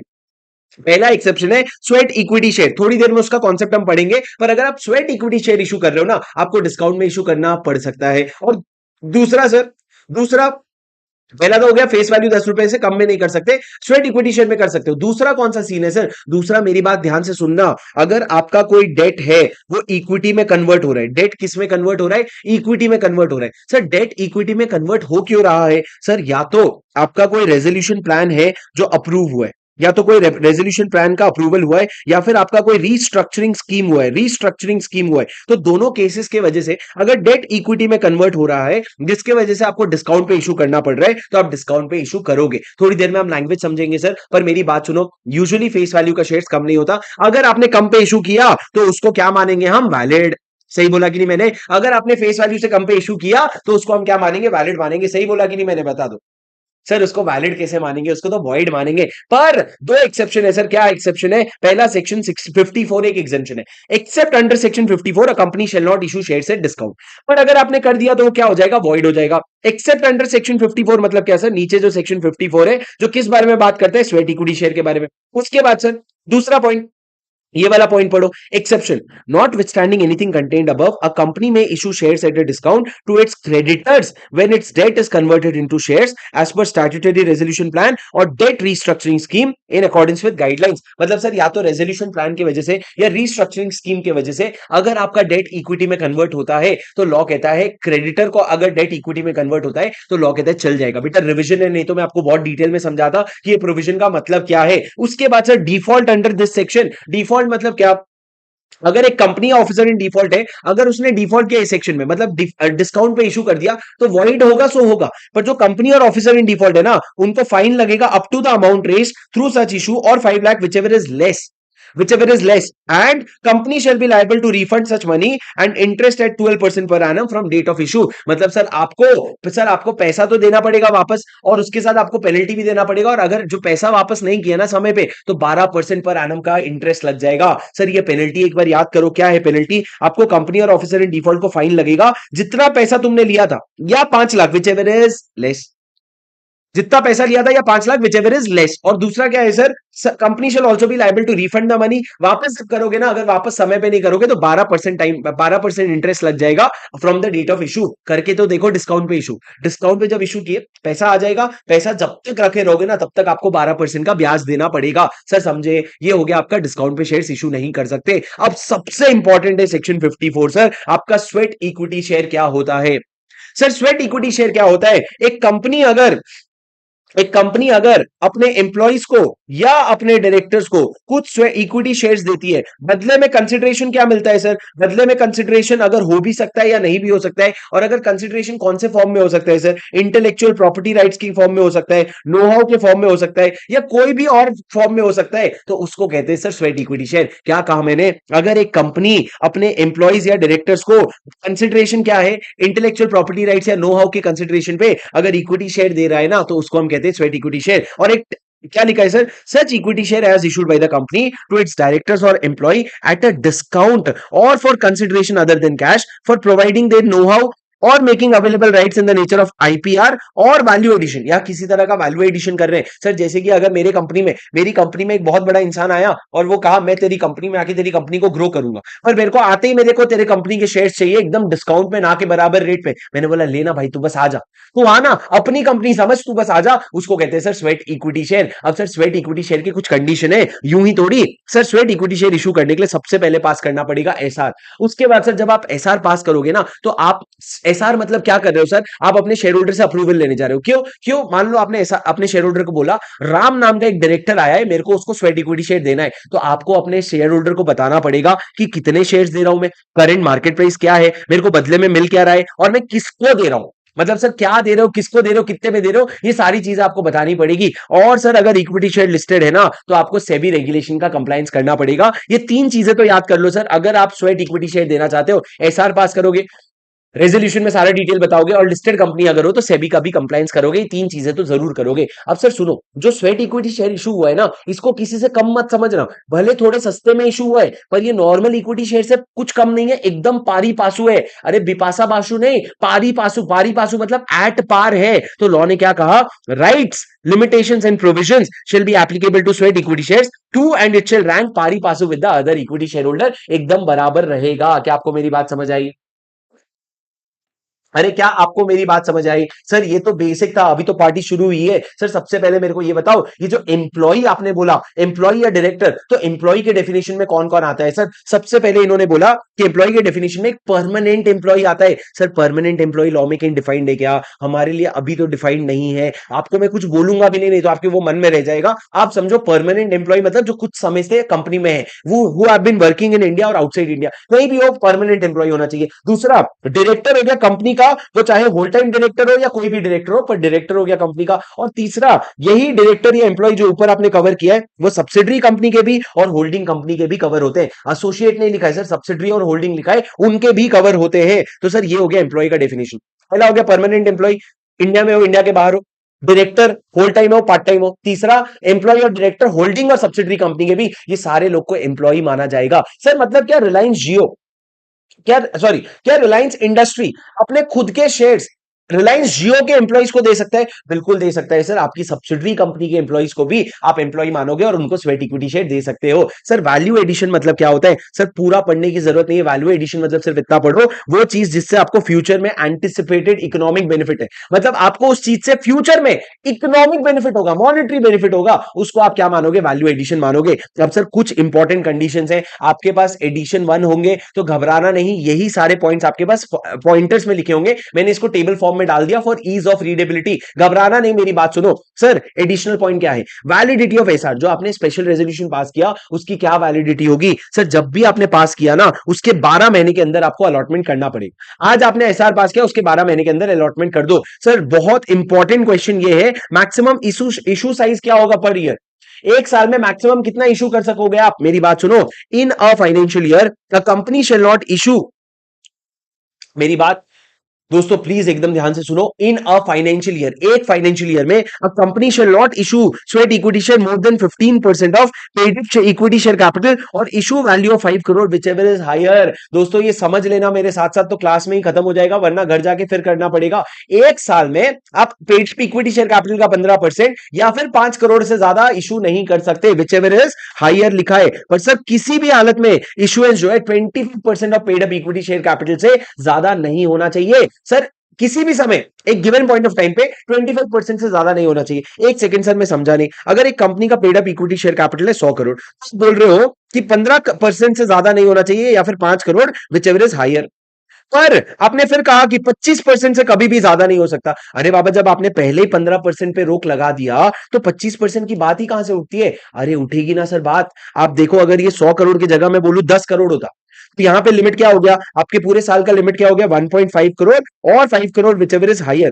तो हायर क्या आ गया आपका? 5 करोड़। अब सर अगर आप 10 करोड़ में से 5 करोड़ का अगर आप स्वेट इक्विटी शेयर इशू कर रहे हो, मतलब आप 50% इशू कर रहे हो। लॉ ने बोला नहीं बाबा, ये 25% तुमको रोक लेगा, तुम at any point of time 25% से ज्यादा इशू नहीं कर सकते, मतलब 2.5 करोड़ आपका मैक्सिमम आ जाएगा। सर आप समझे ये वाला प्रोविजन कब काम आ रहा है? 25% वाला, जब विच एवर इज हायर में 5 करोड़ हायर आ रहा है तब 25% काम आ रहा है। पर सर आप समझे ना, 15% of paid up share capital और 5 crore whichever is higher, ये पूरे साल का है, पर एक गिवन पॉइंट ऑफ टाइम पे 25% ऑफ इक्विटी शेयर कैपिटल से ज्यादा नहीं हो सकता। उसके बाद सर प्रोवाइडेड फर्दर दैट अगर आप स्टार्टअप हो ना, तो 50% से ज्यादा नहीं हो सकता of paid up share capital up to 10 years of incorporation. Sir startup हो ना, तो लॉ ने बोला ये 25% छोड़, 25% छोड़, तू ना 50% ले, और वो भी paid up share capital, paid up equity का नहीं, तो पेड अप शेयर कैपिटल का ही ले। पेड अप इक्विटी छोड़ दे, तू पेड अप शेयर कैपिटल का ले शुरू के 10 साल में। तू बिंदास जी, तू जिंदगी जी ले अपनी बेटा, तू रो मत, तू बस मेरे को धंधा बना के दिखा। तो सर स्टार्टअप को शुरू के 10 साल में हमने बोला 50% of paid up share capital दे दो। सर एक बार समराइज कर दो, सुन लो। समरी ये है कि आपके एक फाइनेंशियल ईयर में 15% of paid up share capital या फिर 5 करोड़ जो है विच एवर इज हायर तक का आप इशू कर सकते हो। पर किसी भी पॉइंट ऑफ टाइम पे 25% of paid up equity share capital से ज्यादा नहीं जा सकता। यहां पे भी paid up equity share capital है। पर सर अगर आप एक स्टार्टअप हो ना, तो स्टार्टअप के केस में ये जो 25% है उसको 50% पढ़ा जाएगा of paid up share capital. पर ये स्टार्टअप के शुरू के 10 साल में, 10 साल के बाद उसको वापस से ये वाला प्रोविजन एप्लीकेबल हो जाएगा। बस इतनी सी बात है मुझे तुमसे पढ़ाना है, ठीक है, इतनी सी बात है। चलो सर आगे बढ़ते हैं। उसके बाद सर लॉक इन पीरियड क्या होता है? लॉक इन पीरियड होता है 3 years from the date of lock in, date of allotment. जो लॉक इन है वो आप अपने शेयर सर्टिफिकेट में भी लिख के दोगे, पर मैं आपको एक बात बताता हूं, लॉक इन कितना है? 3 years from the date of allotment. मेरी बात ध्यान से सुनो सर, लॉक इन जो है, आपने एक क्वेश्चन सॉल्व किया था अगर आपको याद होगा क्लास में, तो लॉक इन जो होता है ना वो फिक्स्ड होता है। मतलब ये 3 साल का, 4 साल, 5 साल, 1 साल नहीं कर सकता। 3 साल लॉ ने फिक्स कर दिया है, मिनिमम 3 इयर्स नहीं लिखा है, फ्लैट 3 इयर्स लिखा है। तो क्या आप 5 साल का लॉक इन लगा सकते हो? नहीं लगा सकते सर। उसके बाद इशू प्राइस क्या होगा? जो रजिस्टर्ड वैल्यूअर डिटरमाइन करेगा। वैल्यूएशन क्या होगा? वही जो रजिस्टर्ड वैल्यूअर डिटरमाइन करेगा। और sir treatment of non cash consideration in books. मेरी बात ध्यान से सुनना सर, आपने शेयर्स दिया, आपने शेयर्स दिया, तो आप क्या लिखोगे? अकाउंटिंग एंट्री में to paid up share capital करोगे। और बदले में आपको क्या मिला? अगर आपको कोई असेट मिला है जो डेप्रिशिएबल या अमोर्टाइजेबल है, मतलब कोई टैंजिबल या इंटेंजिबल असेट मिला है, तो आप उसको कहां पे दिखा देना? बैलेंस शीट में। कुछ नहीं मिला है ना, तो उसको पीएनएल में रख करके खत्म कर देना, एक्सपेंस दिखा करके खत्म कर देना, कोई फर्क नहीं पड़ता। तो सर इन्होंने बोला नॉन कैश कंसिडरेशन का यूज कैसे होगा? अगर डेप्रिशिएबल या अमोर्टाइजेबल असेट मिला है तो बैलेंस शीट दिखा दो, वरना उसको एक्सपेंस आउट करके खत्म कर दो। सर उसके अलावा बोर्ड रिपोर्ट में दिखाना पड़ेगा और रजिस्टर मेंटेन करना पड़ेगा। सर ये कुछ मेन बातें हो गई। अब सर देखो एक बार यहां पे देख के मेरे को बताओ, वैलिडिटी ऑफ एसआर क्या रहेगा? जिस दिन आपने एसआर पास किया उसके 12 महीने के अंदर अलॉटमेंट हो जाना चाहिए। मैक्सिमम इशू हमने अभी पढ़ा, लॉक इन 3 साल का होगा। इशू प्राइस और वैल्यूएशन कौन करेगा? रजिस्टर्ड वैल्यूअर करेगा। और ट्रीटमेंट क्या है? ये पूरा का पूरा आपका स्वेट इक्विटी शेयर का प्रोविजन था। अरे बोलो समझा क्या? अरे बेटा अगर तुमको समझा, तुमको मजा आया, तो एक बार मेरे लिए वीडियो को लाइक जरूर कर देना बेटा। तुम लोगों को ना बहुत दुआ लगेगी मेरी। एक बार जाओ और अगर ये कॉन्सेप्ट समझा तो वीडियो लाइक करो। अगर वीडियो के लाइक्स बढ़ जाएंगे तो मैं क्या करूंगा, मैं आप लोगों को ये सेक्शन फिर से एक बार एकदम शॉर्ट एंड स्वीट में समझाऊंगा। जो लोग रिकॉर्डेड भी बाद में देख रहे हैं, जाओ बेटा एक बार लाइक करो। सर क्यों ऐसा बोलते हो लाइक करने के लिए? क्योंकि बेटा तुम्हारे लाइक करने से हमारी रीच बढ़ती है बेटा, रीच बढ़ती है, बहुत सारे लोग देखते हैं तो हमको और प्यार मिलता है। तो वही तो हमारा मोटिवेशन होता है 2.0, 3.0, 4.0 लाने के लिए। समझे क्या? चलो चलो फटाफट लाइक करो। ये गलत बात है, फटाफट फटाफट चलो। नहीं करोगे? ऐसा करोगे तुम? बस यही है। भगवान मेरी दुआ है हर वो इंसान जो लाइक कर रहा है उसको ये वाले सेक्शन में जब आएगा ना एग्जाम में, 1 मार्क एक्स्ट्रा दिलवा देना भगवान, प्लीज, मेरी दुआ है। चलो सर, तुम लोग देखो दुआ तुमको सुननी है कि नहीं? मेरी बात सुनो दोस्तों, लाइक्स आ गए 143। अब मेरी बात सुनो, मेरी बात सुनो, जाने दो। सर सुनो, मैं क्या आपको क्या कह रहा हूं, मैं मजाक कर रहा था, पर मैं आपको वैसे भी रिवाइज करवाऊंगा। सर सेक्शन 54 क्या रिवीजन नहीं करवाऊंगा तो तुम्हारे दिमाग में जाएगा कैसे? सर मेरी बात ध्यान से सुनो, मैं आपको क्या कह रहा हूं, मैं आपको ये कह रहा हूं कि सेक्शन 54 क्या बात करते हैं? स्वेट इक्विटी शेयर के बारे में। प्लीज पूरा फोकस यहां पे देना। सर स्वेट इक्विटी शेयर क्या होता है? अगर एक कंपनी अपने एम्प्लॉय या की मैनेजरल पर्सन को, कुछ एम्प्लॉय या डायरेक्टर को कुछ इक्विटी शेयर्स इशू करती है, क्यों? फॉर या तो डिस्काउंट पे इशू करती है या फिर कंसिडरेशन अदर देन कैश में इशू करती है, तो उसको स्वेट इक्विटी शेयर बोलते हैं। सर पर कंसिडरेशन अदर देन कैश का मतलब क्या है? कंसिडरेशन अदर देन कैश का मतलब है या तो आपको इंटेलेक्चुअल प्रॉपर्टी राइट्स मिल रहा है या नो हाउ मिल रहा है या फिर किसी भी तरह का वैल्यू एडिशन मिल रहा है। सर अगर आपको स्वेट इक्विटी शेयर इशू करना है ना, सबसे पहले आपको एसआर पास करना पड़ेगा। दूसरा जो रेजोल्यूशन पास करोगे उसमें बहुत सारी डिटेल्स दोगे। और तीसरा अगर लिस्टेड कंपनी हो ना तो तुम सेबी की भी बात मान लेना। उसके अलावा सर मेरे को बताओ, स्वेट इक्विटी शेयर किसको देते हो? एम्प्लॉय या की मैनेजर डायरेक्टर को। सर ये कौन होता है? या तो कंपनी का परमानेंट एम्प्लॉय है जो इंडिया में है या आउटसाइड इंडिया है, या फिर सर ये डायरेक्टर है, होल टाइम हो या other than whole time director हो, या फिर सर ये ए और बी दोनों में आता है, पर ये होल्डिंग कंपनी के और सब्सिडरी कंपनी के ए और बी में आता है। तो लॉ ने बोला हमको चलेगा, कोई दिक्कत नहीं है। अब सर उसके बाद एसआर की वैलिडिटी क्या रहती है? 12 महीने की। 12 महीने के अंदर क्या हो जाना चाहिए? अलॉटमेंट हो जाना चाहिए। उसके बाद सर इशू का, स्वेट इक्विटी शेयर का आपका मैक्सिमम इशू साइज क्या हो सकता है? लॉ ने बोला 15% of paid up equity share capital और 5 crore whichever is higher. पर किसी भी हालत में 25% of paid up equity share capital से नहीं जा सकता ज्यादा। पर अगर आप एक स्टार्टअप कंपनी हो तो इसको 50% of paid up share capital पढ़ना शुरू के 10 साल में। उसके बाद सर आपका लॉक इन पीरियड क्या है? सबसे इंपॉर्टेंट लॉक इन पीरियड है आपका 3 साल का। और सर इशू प्राइस और वैल्यूएशन कौन करके देगा? रजिस्टर्ड वैल्यूअर करके देगा। सर बुक्स में ट्रीटमेंट क्या होगा? अगर कोई ढंग का असेट मिला है तो बैलेंस शीट में डाल देना, वरना एक्सपेंस आउट कर देना। बात खत्म। इतनी सी बात है यार, इतनी सी तो बात है दोस्तों। और क्या ही बात है, बस इतनी सी तो बात है। समझा क्या तुमको? अरे मालिक तुमको समझा क्या?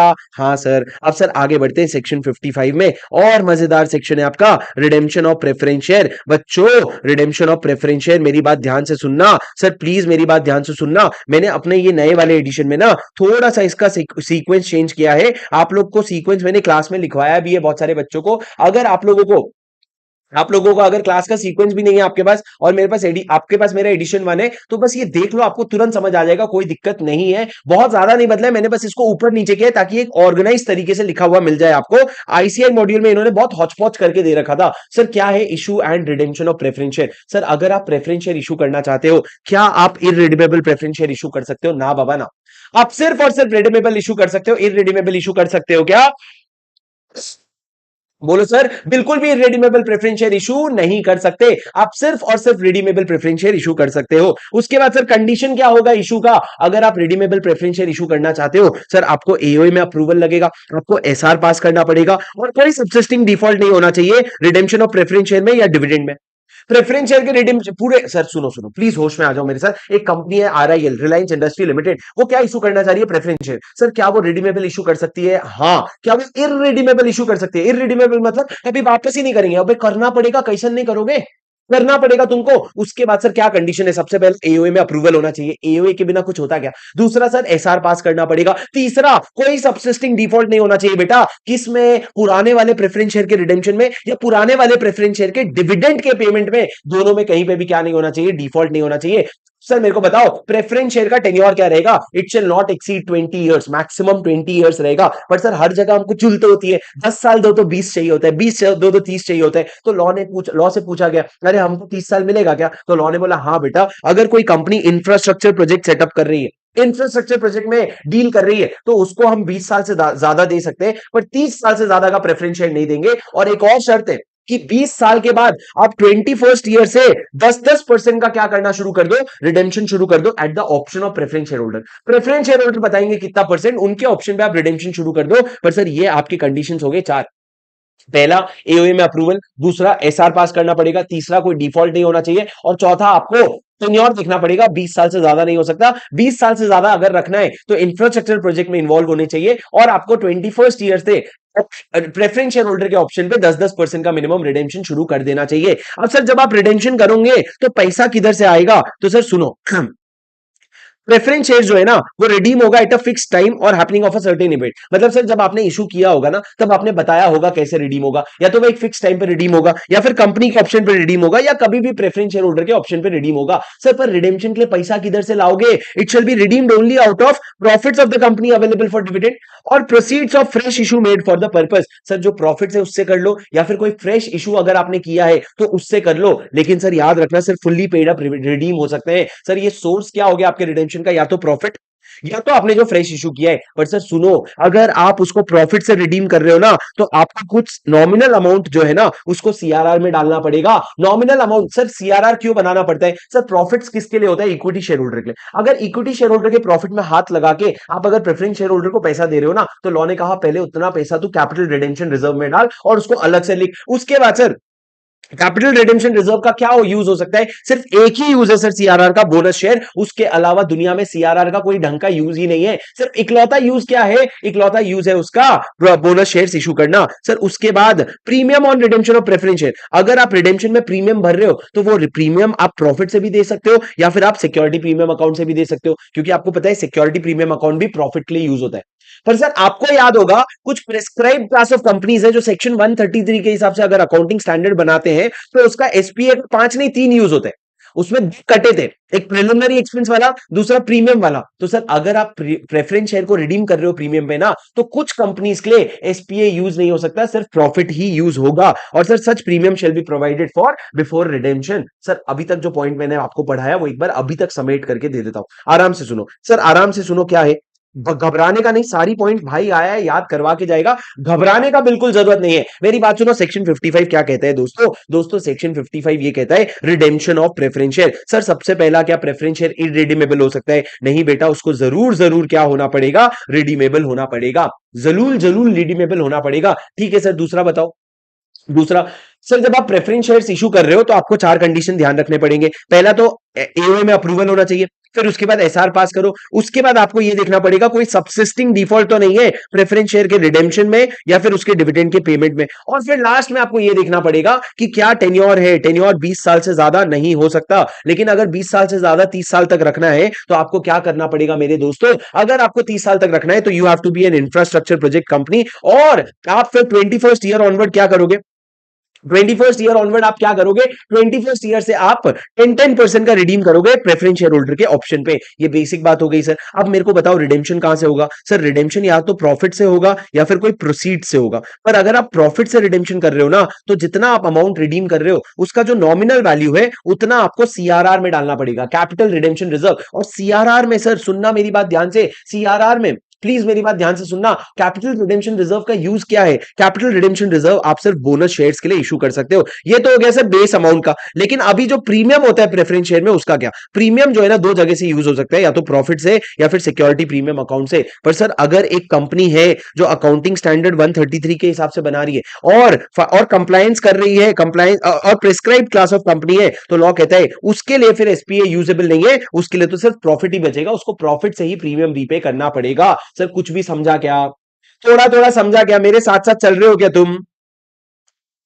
सर उसके अलावा आपको रजिस्टर मेंटेन करना पड़ेगा, और अगर आप प्रेफरेंस शेयर को लिस्ट करवाना चाहते हो तो आपको सेबी का कंप्लायंस करना पड़ेगा। कोई बहुत बड़ी बात नहीं है। पर सर अब जो मैं आपको पढ़ाने वाला हूं वो बहुत ही ज्यादा बड़ी बात है। सर सुनो, automatic redemption of preference share भी एक होता है। क्या होता है मेरी बात ध्यान से सुनना, एक बार लैंग्वेज पढ़ना। सर अगर एक where a company is not in a position to redeem और पे डिविडेंड, मतलब सर कंपनी की हालत खराब है, पैसे या रिडीम नहीं कर सकती या डिविडेंड नहीं पे कर सकती, it may with consent of 3/4 in value of preference share holder. किसका sir? 3/4 in value and approval of tribunal on petition made by it. Tribunal को क्या करेंगे? पिटिशन करेंगे, उसके बेसिस पे वो इशू कर सकते हैं further redeemable preference share equal to the amount of unredeemed preference shares and dividend. On such issue, the unredeemed preference share shall be deemed to have been redeemed. Deemed to have been redeemed मतलब क्या? आपका जो redeem नहीं कर पा रहे थे उसको मान लेंगे कर लिया है। मतलब सर इसको ना पागल बनाने की निंजा टेक्निक बोल लो। क्या हो रहा है मेरी बात सुनना सर, सुनना आगे का एक बार पढ़ लो। पर sir tribunal shell while giving approval on redemption forthwith of the people who have not consented to the issue of further redeemable preference share, issue or redemption shall not be equal to reduction in share capital। Sir मेरी बात सुनो, बहुत आसान है। Sir हुआ क्या, मेरी बात एकदम ध्यान से सुनना, हुआ क्या? अगर मैंने प्रेफरेंस शेयर इशू किया था, मैं कंपनी हूं एबीसी लिमिटेड, मैंने प्रेफरेंस शेयर इशू किया था 10 साल के लिए। अब 10 साल जब खत्म होने आए, मेरे को मेरी स्थिति दिख रही है, मैं पैसा वापस नहीं कर पाऊंगा, तो मैं क्या करूंगा? जितने भी मेरे प्रेफरेंस शेयर होल्डर है ना, उनमें से 3/4 इन वैल्यू का कंसेंट लूंगा। 3/4 in value sir, in number नहीं वैल्यू। और उनके कंसेंट लेने के बाद मैं जाऊंगा ट्राइब्यूनल के पास और ट्राइब्यूनल को बोलूंगा ट्राइब्यूनल एक काम करना, 3/4 इन वैल्यू का कंसेंट मिल गया है। किस चीज का कंसेंट मिल गया है? कि यही वाला जो प्रेफरेंस शेयर है ना, इसको हम रिन्यू करवा लेंगे। मतलब इसको हम क्या दिखाएंगे कि हमने फ्रेश इशू किया प्रेफरेंस शेयर का, और हमने जो पुराना वाला प्रेफरेंस शेयर है ना उसको रिडीम कर लिया। मतलब यही वाला जो पैसा है वो और 10 साल के लिए एक्सटेंड हो जाएगा। मतलब सर ये है एक तरह का एक्सटेंशन। पर आपने क्या बोला? हम इसको ऐसा मानेंगे कि ये वाला यहां पे रिडीम हो गया और इन्हीं लोगों से हमने एक फ्रेश इशू कर लिया। पर ये कब करोगे आप? जब 3/4 का कंसेंट हो, ट्राइब्यूनल अगर मान जाए। पर सर जब ट्राइब्यूनल ऑर्डर पास कर रहे हैं ना, जब ट्राइब्यूनल ओके बोल रहे हैं ना, उस समय वो एक और चीज बोलेगा कि जिन लोगों ने कंसेंट नहीं दिया था उनका फोर्थविथ रिडम्पशन करके दो। फोर्थविथ मतलब तुरंत के तुरंत उन लोगों का रिडम्पशन करके दो, तभी हम लोग आपको ओके करेंगे। ये सर हो गया आपका बेसिक प्रोविजन। तो सर यहां पे जब ट्राइब्यूनल अप्रूव कर देगा ना, तो ये जो रिडीम नहीं हो रहा था, it will be deemed to be redeemed. मतलब ऐसा मान लिया जाएगा रिडीम हो गया है और ये फ्रेश इशू मान लिया जाएगा। अरे सर आप समझे क्या? सर एक बार अब फिर से पढ़ो। अगर एक कंपनी के हालत नहीं है रिडीम करने की, तो वो कंसेंट लेगा 3/4 का इन वैल्यू का और ट्राइब्यूनल का अप्रूवल लेने जाएगा। उसके बाद वो इशू करेगा फर्दर रिडीमेबल प्रेफरेंस शेयर। कितना अमाउंट देगा सर? जितना amount of unredeemed preference share से या डिविडेंड।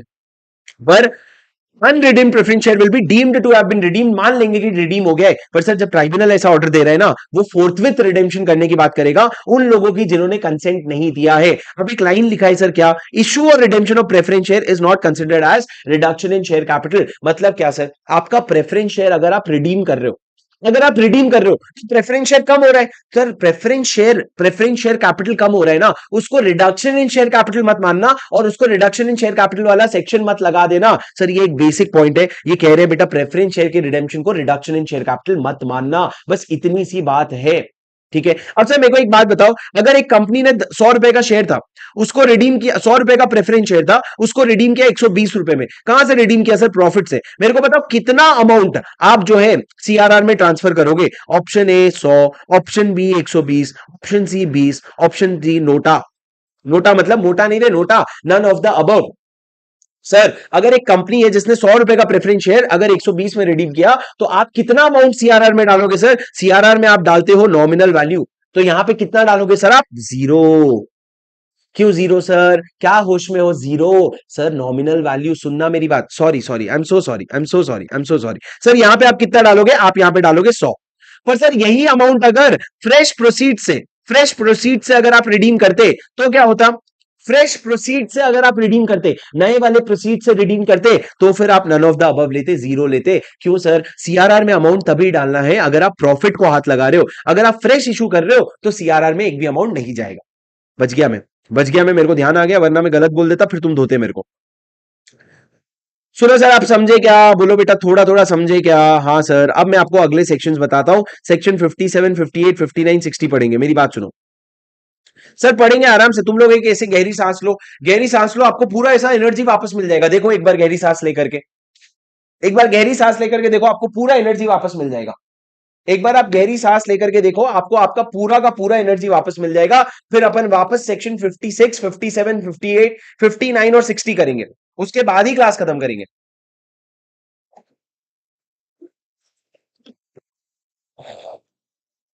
सर दोस्तों मेरी बात सुनो, दोस्तों मेरी बात सुनो। सर सेक्शन 56 क्या है, 57 क्या है? सर 56 सबसे पहले बात करता है ट्रांसमिशन और ट्रांसफर की। मैं तो लेना ही भूल गया, मैं 1 घंटे से बोल रहा हूं, मैं तो सांस लेना ही भूल गया। तुम लोगों ने सांस लिया? सर अभी तक जो मैंने बताया समझ आया क्या? और फटाफट चलो लाइक करो, 200 का तो ये करो यार, कैसी हरकतें कर रहे हो? Sir did you understand? Did you understand और डिड यू नॉट अंडरस्टैंड? क्या बता दूं बेटा क्वेश्चन बैंक प्रदीप, क्या जानना है आपको?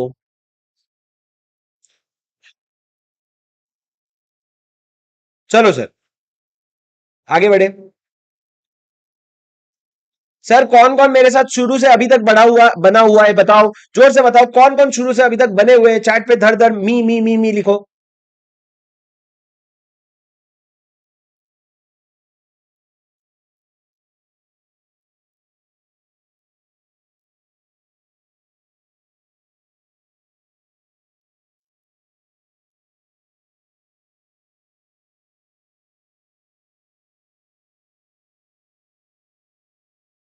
चलो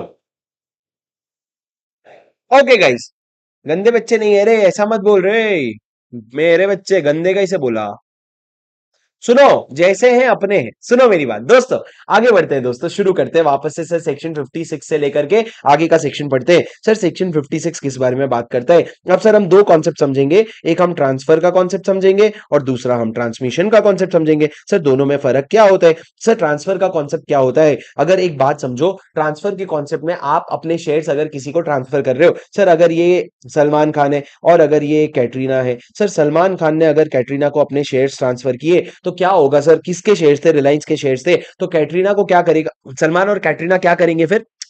पेपर में गंदी गंदी बातें नहीं करो सर। सलमान और कैटरीना क्या करेंगे, वो दोनों अपने बीच में एक लेटर ऑफ ट्रांसफर बनाएंगे, डॉक्यूमेंट ऑफ ट्रांसफर बनाएंगे, और वो डॉक्यूमेंट ऑफ ट्रांसफर को सब लोग साइन करेंगे, उसमें स्टैंप डालेंगे, उसमें कैटरीना का पूरा डिटेल्स रहेगा और ये डिटेल लिखा रहेगा कि कितना शेयर किसको ट्रांसफर हो रहा है।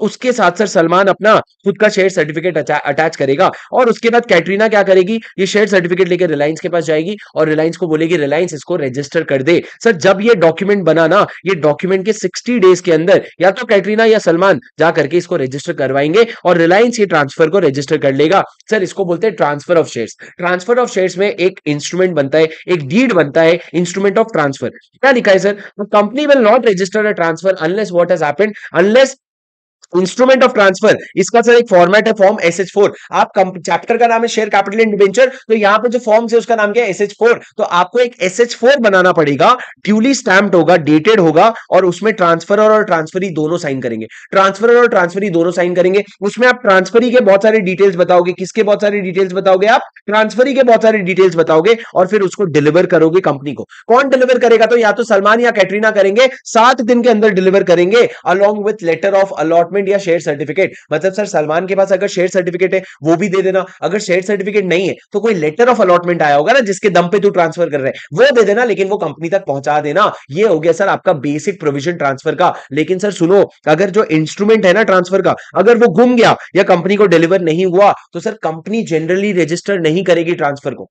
पर अगर आप रजिस्टर फिर भी करवाना चाहते हो ना, तो आपको इंडेमनिटी लेना पड़ेगा। मतलब क्या सर, ये इंस्ट्रूमेंट ऑफ ट्रांसफर बनाया था, ये इंस्ट्रूमेंट ऑफ ट्रांसफर बनाया था, कंपनी को भेजा भी, लेकिन गुम गया रास्ते में, और अब आप बोल रहे हो अरे ट्रांसफर कर देना, सलमान बोल रहा है कैटरीना को दे देना शेयर्स। तो उस केस में क्या होगा? अगर कैटरीना को देना ही है ना, तो रिलायंस बोलेगा बेटा तेरे को प्यार होगा, मैं तो धंधा कर रहा हूं यहां पे, तू एक काम कर, मेरे को इंडेमनिटी दे दे। इंडेमनिटी मतलब क्या? कल को अगर पता चला कैटरीना शेयर होल्डर थी नहीं, कल को अगर किसी का भी नुकसान होने लगा उसके वजह से, तो मेरे को तो पैसे नहीं देने पड़ेंगे, मैं सलमान से पैसे लूंगा और दे दूंगा। तो सर ये क्या हो गया आपका? ये हो गया इंडेमनिटी बॉन्ड, उसके बेसिस पे आप इशू कर सकते हो। अब सर मेरी बात सुनना, अगर आप एक गवर्नमेंट कंपनी हो ना, तो आपको इंस्ट्रूमेंट ऑफ ट्रांसफर बनाने की जरूरत नहीं है। अगर आप बॉन्ड्स का ट्रांसफर कर रहे हो, provided that intimation by transfer is specifying name and address and bond certificate is delivered to the company. मतलब क्या सर, अगर एक गवर्नमेंट कंपनी है और गवर्नमेंट कंपनी का जो बॉन्ड है वो इससे इसमें ट्रांसफर हो रहा है, तो लॉ ने कहा कि कोई इंस्ट्रूमेंट बनाने की जरूरत नहीं है, बस ये जो इंसान है ना जो ट्रांसफरी है, उसको बोलना अपना सारा डिटेल्स जो है वो इंटीमेट कर देगा, और साथ में जो बॉन्ड सर्टिफिकेट है, BC मतलब क्या, बॉन्ड सर्टिफिकेट है, वो इंटीमेट कर देगा, तो काम हो जाएगा। सर क्या बोल रहे हो? अभी तक मैं तुमको ट्रांसफर समझा रहा हूं, कुछ नहीं समझा है, रिविजन करवा रहा हूं, मेरी बात सुनो। सर ट्रांसफर में क्या होता है, अगर एक इंसान ए है, वो अगर बी को अपने शेयर्स ट्रांसफर कर रहा है, तो उनको एक इंस्ट्रूमेंट ऑफ ट्रांसफर में एंटर करना पड़ेगा। ये SH4 में एंटर होता है सर, इसमें स्टैंप लगता है, इस पे डेट होता है, इसमें ट्रांसफरर और ट्रांसफरी का साइन होता है, और ट्रांसफरी का बहुत सारा डिटेल होता है। उसके बाद ये इंस्ट्रूमेंट ऑफ ट्रांसफर या तो ए या तो बी कंपनी को भेज देता है। जिस दिन आपने एग्जीक्यूट किया ना, उसके 60 दिन के अंदर भेजना होता है, और 60 दिन में भेजते हो तो कंपनी इसको रजिस्टर कर लेता है। पर अगर वो लॉस्ट हो गया या डिस्ट्रॉय हो गया, तो ए को इंडेमनिटी देना पड़ेगा, उसके बेसिस पे ही बोर्ड ऑफ डायरेक्टर जो है वो उसको रजिस्टर करेगा। सर ये हो गया बेसिक ट्रांसफर। पर सर मेरी बात सुनो, अगर गवर्नमेंट कंपनी की बात कर रहे हो और गवर्नमेंट कंपनी के बॉन्ड्स की बात कर रहे हो, तो लॉ ने बोला इंस्ट्रूमेंट ऑफ ट्रांसफर मत बना। बस जो ट्रांसफर ही है ना, ट्रांसफर ही को बोल सारा डिटेल्स जो है वो दे देगा, और साथ में बॉन्ड सर्टिफिकेट दे देगा। बॉन्ड सर्टिफिकेट नहीं मिला है तो लेटर ऑफ अलॉटमेंट दे देगा, काम हो जाएगा। सर वो आपका शेयर सर्टिफिकेट और लेटर ऑफ अलॉटमेंट तो यहां पे भी देना पड़ता था, उसी तरीके से आप बॉन्ड सर्टिफिकेट और लेटर ऑफ अलॉटमेंट दे दोगे। उसके बाद सर मैंने क्या कहा, आगे की बात सुनो। सर ये तो था ट्रांसफर का कहानी। अब सर सुनो, ट्रांसमिशन क्या होता है? ट्रांसमिशन मतलब something which happens bye operation of law. इसमें कोई लिख रहा कुछ नहीं है, यहाँ पे ऑपरेशन ऑफ लॉ की वजह से हो रहा है। मतलब क्या? Any rights of securities by operation of law on receipt of intimation for the same from the company who has such right is transmitted। मतलब सर मेरी बात ध्यान से सुनना, transfer instrument is not required. मतलब सर ट्रांसमिशन क्या होता है? ट्रांसमिशन मतलब अगर किसी इंसान की डेथ हो गई, तो उसके शेयर्स किसके पास चले जाते हैं? लीगल रिप्रेजेंटेटिव के पास। अगर वो इंसान इंसॉल्वेंट हो गया, तो उसके शेयर्स किसके पास चले जाते हैं? रेजोल्यूशन प्रोफेशनल के पास। बोलो क्या बोला मैंने, किसके पास जाते हैं? रेजोल्यूशन प्रोफेशनल के पास। और अगर वो ट्रांसफर, वो इंसान नंदन हो जाता है, लूनाटिक हो जाता है, नंदन मेरे को ऐसे याद आ गया, लूनाटिक दिमाग खराब हो जाता है, तो फिर किसके पास चला जाता है सर? एडमिनिस्ट्रेटर के पास। किसके पास? एडमिनिस्ट्रेटर के पास, अपॉइंटेड बाय द कोर्ट। तो सर ये जो तीनों ट्रांसमिशन हो रहा है ना, ये क्या अग्रीमेंट बन रहा है क्या? मतलब पापा एक इंसान अपने डेथ होने पे लिख के जा रहा है क्या, रुको रुको लीगल रिप्रेजेंटेटिव को ट्रांसफर कर देना? नहीं सर, ये तो लॉ में क्लियरली पता है, ऐसे ही होता है, हमारे यहाँ तो ऐसे ही होता है। तो लॉ ने बोला ये सब में कोई इंस्ट्रूमेंट ऑफ ट्रांसफर नहीं बनता, इसमें ऑटोमेटिक ट्रांसमिशन हो जाता है। तो मान लो अगर रमेश की डेथ हुई, और रमेश के डेथ के बाद उसका वारिस कौन था? सुरेश। तो सुरेश क्या करेगा? सीधे कंपनी के पास जाएगा और कंपनी को इंटीमेट करेगा कि गयो रमेश, तो गयो, अब ये शेयर मेरे हो गए हो, तुम इस चीज को नोट कर लो अपनी कंपनी में। अब सर क्या कंपनी ये बोलेगा अरे मेरे को इसमें रमेश का सिग्नेचर था, सुरेश जी ने कहा जॉब पर जाके लेके आता हूँ, सिग्नेचर चाहिए? अरे सिग्नेचर नहीं लगेगा, आपके सिर्फ इंटीमेशन से काम हो जाता है। समझे क्या? अरे बोलो समझे क्या? अब सर नोटिस तो transfer he in case of partly paid up shares. Sir क्या होता है, मेरी बात ध्यान से सुनना। सर ट्रांसफर में एक और प्रोविजन है कि सलमान ने अगर कैटरीना को दिया, शेयर्स सलमान ने अगर कैटरीना को दिए शेयर्स और कैटरीना चले गई कंपनी के पास, पर सर ये जो शेयर्स था ना, एक्चुअली सलमान, कैटरीना नहीं गई, सलमान गया और क्या बोला, मेरे 100 शेयर है जो 10 रुपए का है, वो 10 रुपए में से मैंने 6 रुपए पे कर दिया है, 4 रुपए अभी पे करना बचा है। ये वाला जो शेयर्स है ना, अब तू प्लीज उसको कैटरीना के नाम पे नोट कर ले, और बचा हुआ 4 रुपए कौन देगा, कैटरीना देगी। तो कंपनी बोलेगा रुको जरा सबर करो, इस तरीके से रजिस्ट्रेशन नहीं करूंगा मैं। वो जाएगा कैटरीना के पास और पूछेगा कि ये बचा हुआ 4 रुपए तुम दोगी ना, कैटरीना हाँ बोलेगी, तभी कंपनी उस ट्रांसफर को रजिस्टर करेगा। क्यों सर, क्योंकि इसमें लाइबिलिटी है। अगर फुल्ली पेड अप शेयर्स होता ना तो परमिशन की जरूरत नहीं थी, पर पार्टली पेड अप शेयर्स के केस में when an application for registration of partly paid up shares is made by transferor यानी कि Salman Khan, then in such case company will not register unless, company एक नोटिस देगा SH5 में किसको, transferee को, और ट्रांसफरी नो ऑब्जेक्शन देगा 2 हफ्ते के अंदर। सर कहीं 14 दिन लिखते हैं, कहीं 21 दिन लिखते हैं, कहीं 30 दिन लिखते हैं, और लिखते लिखते दिन लिखते लिखते बोर हो गए तो वीक लिखना शुरू कर दिए। 2 वीक के अंदर आपको क्या देना पड़ेगा, आपको नोटिस देना पड़ेगा। सर ये आपका बेसिक प्रोविजन हो गया। मेरे को उम्मीद है आपको ट्रांसफर और ट्रांसफरी का प्रोविजन समझ आया कि फिर से कुछ बताऊं। सर ट्रांसफर और ट्रांसफरी का प्रोविजन समझ आया कि फिर से कुछ बताऊं, मेरे को बताओ फटाफट। समझ आ गया आपको? Did you understand? बोलो, समझ आ गया आपको? ठीक है सर। अब सर आगे बढ़ते हैं, मेरी बात सुनना। Sir delivery of share certificates की बात करते हैं। Sir delivery of share certificates बहुत आसान है, पर इससे MCQ आने के चांसेस है बेटा, एक बार मेरी बात सुन लो। सर डिलीवरी की क्या बात है बताओ ना, डिलीवरी की क्या बात है मेरे को बताओ ना। डिलीवरी की बात ऐसी है कि अगर आप शेयर सब्सक्राइबर बन गए तो कितने समय में आपको शेयर सर्टिफिकेट मिल जाएगा। बेटा देखो, अगर आप सब्सक्राइबर बन रहे हो, जब कंपनी ताजा ताजा इनकॉर्पोरेट हो रही है, तो इनकॉर्पोरेशन के 2 महीने के अंदर आपको डिलीवर हो जाना चाहिए। पर सर अगर आप पहली बार अलॉटमेंट ले रहे हो, मतलब IPO वगैरह आया और उसमें शेयर अलॉटमेंट हो रहा है, तो वापस से 2 महीने के अंदर आपको सर्टिफिकेट मिल जाना चाहिए। पर सर अगर ट्रांसफर या ट्रांसमिशन का केस है ना, तो इसमें बहुत सारे लोग नहीं होते, तो लॉ कहते हैं बेटा तू फटाफट 1 महीने के अंदर अंदर क्या कर दे, उनको शेयर सर्टिफिकेट दे दे। पर सर अगर डिबेंचर की बात है ना, तो डिबेंचर में तो सो के काम करो, 6 महीने के अंदर डिबेंचर सर्टिफिकेट मिल जाए तो भी काफी है। पर सर अगर यही सब डीमैट अकाउंट में, डिपॉजिटरी अकाउंट में काम हो रहा है ना, तो आपको इमीडिएटली मिल जाएगा, क्योंकि उसमें शेयर सर्टिफिकेट नहीं होता, उसमें ऑनलाइन बस रिफ्लेक्ट करना होता है। तो लॉ क्या कहते हैं, उसमें इमीडिएटली मिल जाना चाहिए। तो सर 2 महीना कहां पे, इन कॉर्पोरेशन और अलॉटमेंट में, जहां पे बहुत सारी भीड़ होती है एक साथ, बहुत सारे लोग सब्सक्राइबर होते हैं, बहुत सारे लोग अलॉटी होते हैं। पर जब ट्रांसफर या ट्रांसमिशन का केस है तो बहुत कम लोग होते हैं, तो एक एक महीने में आप क्या कर देना, उसको रिजोल्व कर देना। सर एक बात बताओ, रमेश की डेथ हो गई, रमेश की डेथ होने के बाद रमेश का शेयर्स किसके पास गया, सुरेश के पास। सर सुरेश ने क्या किया, 14 फरवरी को कंपनी को इंटीमेट किया कि एक शेयर्स मेरे नाम पे कर दे। कंपनी को कितना टाइम मिलेगा सर शेयर्स उसके नाम पे करने के लिए? सर देखिए, शेयर सर्टिफिकेट तो 2 महीने में देना होता है, तो आप मान के चलो 2 महीना है कंपनी के पास। 14 फरवरी को इंटीमेशन देने के बाद 16 फरवरी को रुका नहीं गया सर, सुरेश बड़ा खुश हो गया और सुरेश ने अपनी वाइफ को ये शेयर्स क्या कर दिया, ट्रांसफर कर दिया। वाइफ को नहीं, गर्लफ्रेंड को क्या किया, शेयर्स जो है ट्रांसफर कर दिया। क्यों पता नहीं, कुछ होगा, खुश होगा वो, तो सर उसने ट्रांसफर कर दिया, उससे रुका ही नहीं जा रहा था सर। तो अब जो ये ट्रांसफर किया है, सर मेरे को एक बात बताओ, जब इसने 16 तारीख को ट्रांसफर किया है, तो शेयर होल्डर का जो रजिस्टर था कंपनी के पास, जो रजिस्टर ऑफ मेंबर था, उसमें किसका नाम था, रमेश का नाम था कि सुरेश का नाम था? सर अभी तक तो सुरेश का नाम ऐड नहीं हुआ है, तो रमेश का नाम था। पर क्या सुरेश ये वाली चीज बेच सकता था, क्या सुरेश ये वाली चीज ट्रांसफर कर सकता था? The answer is yes, the answer is yes. Law ये कहता है, ध्यान से पढ़ो, कि in case of transfer of any securities of a deceased person made by his LR, Ramesh का शेयर जो है सुरेश ने अगर दिया, even if the LR is not a holder, अभी तक वो होल्डर बना नहीं है, it will be valid as if he had been holder at the time of execution of instrument of transfer. ऐसा मान लिया जाएगा कि वो होल्डर था। क्यों? सही है ना, गया ना सुरेश, रमेश तो, अब सुरेश को ही करना पड़ेगा ना, गए ना रमेश तो सुरेश को करना पड़ेगा सर, कोई ऑप्शन नहीं है। और सर अगर कोई डिफॉल्ट हुआ तो आपको फाइन देना पड़ेगा 50,000 रुपए का। कितना फाइन देना पड़ेगा? 50,000 रुपए का। और सर अगर आप फ्रॉड के इंटेंशन से कुछ कर रहे हो ना, तो आप 447 में लाइबल हो जाओगे।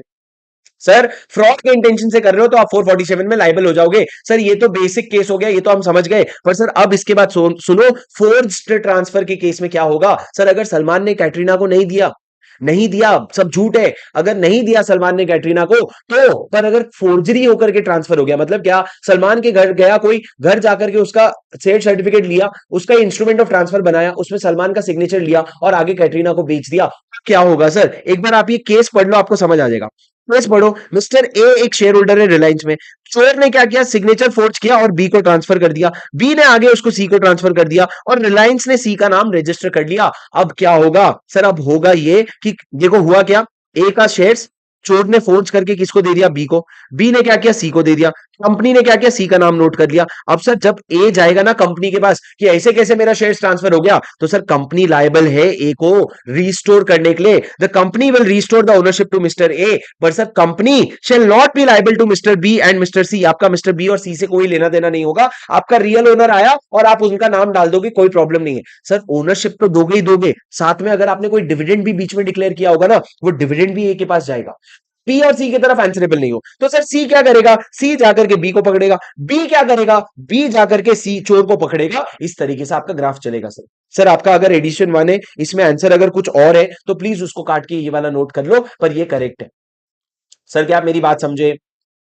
तो सर अगर फोर्जरी का केस आ जाए तो आप लिखोगे क्या? आप ये लिखोगे that forgery is nullity, it does not give the transfer any title to the shares. कोई भी टाइटल नहीं मिलता है फोर्जरी पे, कोई भी गुड टाइटल नहीं मिलता है। सिमिलरली अगर कोई ट्रांसफर भी किया आपने फोर्जरी से तो उससे भी गुड टाइटल नहीं मिलेगा। पर सर सुनो, जब ए जाएगा ना रिलायंस के पास तो वो ओनरशिप तो रिस्टोर करेगा ही करेगा, साथ में अगर कोई डिविडेंड देना था ना तो वो डिविडेंड भी उसको देना पड़ेगा। ये कहां पे डिसाइड हुआ था सर? ये डिसाइड हुआ था Barton versus north railway company. Barton versus north Stafford शायर रेलवे कंपनी, यहां पे डिसाइड हुआ था सर क्या कि बेटा रिस्टोर ओनरशिप तो करोगे ही करोगे, साथ में डिविडेंड भी देना पड़ेगा। डिविडेंड भी देना पड़ेगा, समझे क्या बेटा? डिविडेंड भी देना पड़ेगा, मालिक समझे क्या? हाँ सर। सर सेक्शन 757 तुम कर लेना सर, ये तुम अच्छे से कर लोगे। पर्सोनेशन ऑफ अ शेयर होल्डर, अगर मैं कर नहीं कर लेना बोल के मेरे को पता है, मैं करवा ही दूंगा। सुनो सर, मैंने क्या बोला, अगर तुम एक शेयर होल्डर बनने की कोशिश कर रहे हो, मतलब मेरे को पता था कि आज सलमान खान जाकर के रिलायंस से अपना शेयर सर्टिफिकेट लेने वाला है, मैं सलमान खान के नाम पे पहुंच गया और मैंने शेयर सर्टिफिकेट ले लिया, या मैंने उसके नाम पे कुछ और चीज कर ली, तो उसके या फिर उसके नाम पे कुछ पैसे आने वाले थे वो मैंने ले लिया, तो सर मैं पनिशेबल होऊंगा विद इम्प्रिजनमेंट 1 साल से 3 साल एंड फाइन 1 लाख से 5 लाख। एंड लिखा है सर, क्यों? क्योंकि पर्सोनेशन एक बहुत बड़ा फ्रॉड है, आपको 1 साल से 3 साल तक का जेल लगेगा और 1 लाख से 5 लाख तक का फाइन लगेगा। समझे क्या सर? समझे क्या? ठीक है सर। बस मैं 2 सेक्शन और पढ़ाऊंगा फिर मैं खत्म कर दूंगा। 60 है नहीं, देखो सिर्फ 58 और 59 पढ़ाना है, ताकि अपना टारगेट मीट होने वाला अपने को खुशी चाहिए दोस्त।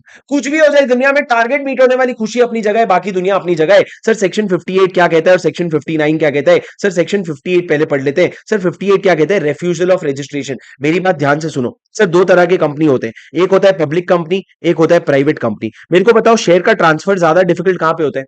शेयर का ट्रांसफर ज्यादा डिफिकल्ट कहां पे होता है? प्राइवेट कंपनी में होता है, क्योंकि पब्लिक कंपनी में तो फ्री ट्रांसफर होना चाहिए। सर पहले प्राइवेट कंपनी की बात करते हैं। जब आपका इंस्ट्रूमेंट ऑफ ट्रांसफर बन जाता है या ट्रांसमिशन का इंटीमेशन बना लेते हो आप, तो वो ले जाकर के आप देते हो कंपनी को, तो कंपनी को वो ट्रांसफर या ट्रांसमिशन नोट करना पड़ेगा।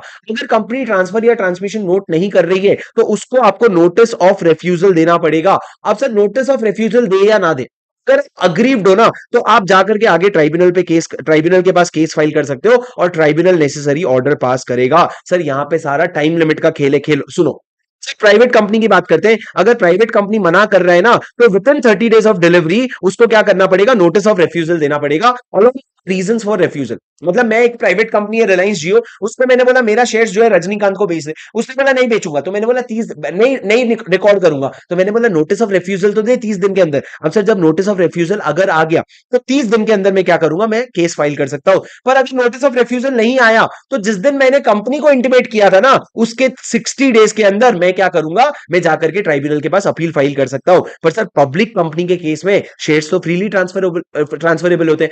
अब अगर मैंने पब्लिक कंपनी को इंटीमेशन दिया, उसको 30 दिन के अंदर नोटिस ऑफ रेफ्यूजल देना पड़ेगा। पर अगर उसने नहीं नोटिस ऑफ रेफ्यूजल दे दिया तो उसके बाद 60 डेज के अंदर मैं क्या करूंगा? मैं जाके अपील फाइल कर सकता हूं। पर अगर नोटिस ऑफ रेफ्यूजल नहीं आया ना तो 90 डेज के अंदर जाकर के अपील फाइल करूंगा। सर पूरा बाउंसर गया। अरे बहुत आसान है रे, कुछ भी नहीं है। देखो प्राइवेट कंपनी, पब्लिक कंपनी, अरे बहुत बच्चों वाला प्रोविजन है। सुनो तो सर, कंपनी क्या करेगा, मेरी बात ध्यान से सुनना। सर प्राइवेट कंपनी के केस में क्या होगा? कंपनी ने अगर उसके पास डिलीवरी हुआ कि ट्रांसफर या ट्रांसमिशन रजिस्टर कर ले तो सर उसको 30 दिन का टाइम दिया जाता है। 30 दिन के अंदर तू क्या करना? नोटिस ऑफ रेफ्यूजल दे देना। जब तू नोटिस ऑफ रेफ्यूजल देगा ना उसके बाद 30 दिन के अंदर हम जाकर के क्या कर सकते हैं? हम जाके अपील फाइल कर सकते हैं। पर अगर तू नोटिस ऑफ रेफ्यूजल नहीं देगा ना तो जिस दिन तेरे को डिलीवरी हुआ था उसके 60 दिन के अंदर जाकर के हम अपील फाइल कर सकते हैं। बात खत्म।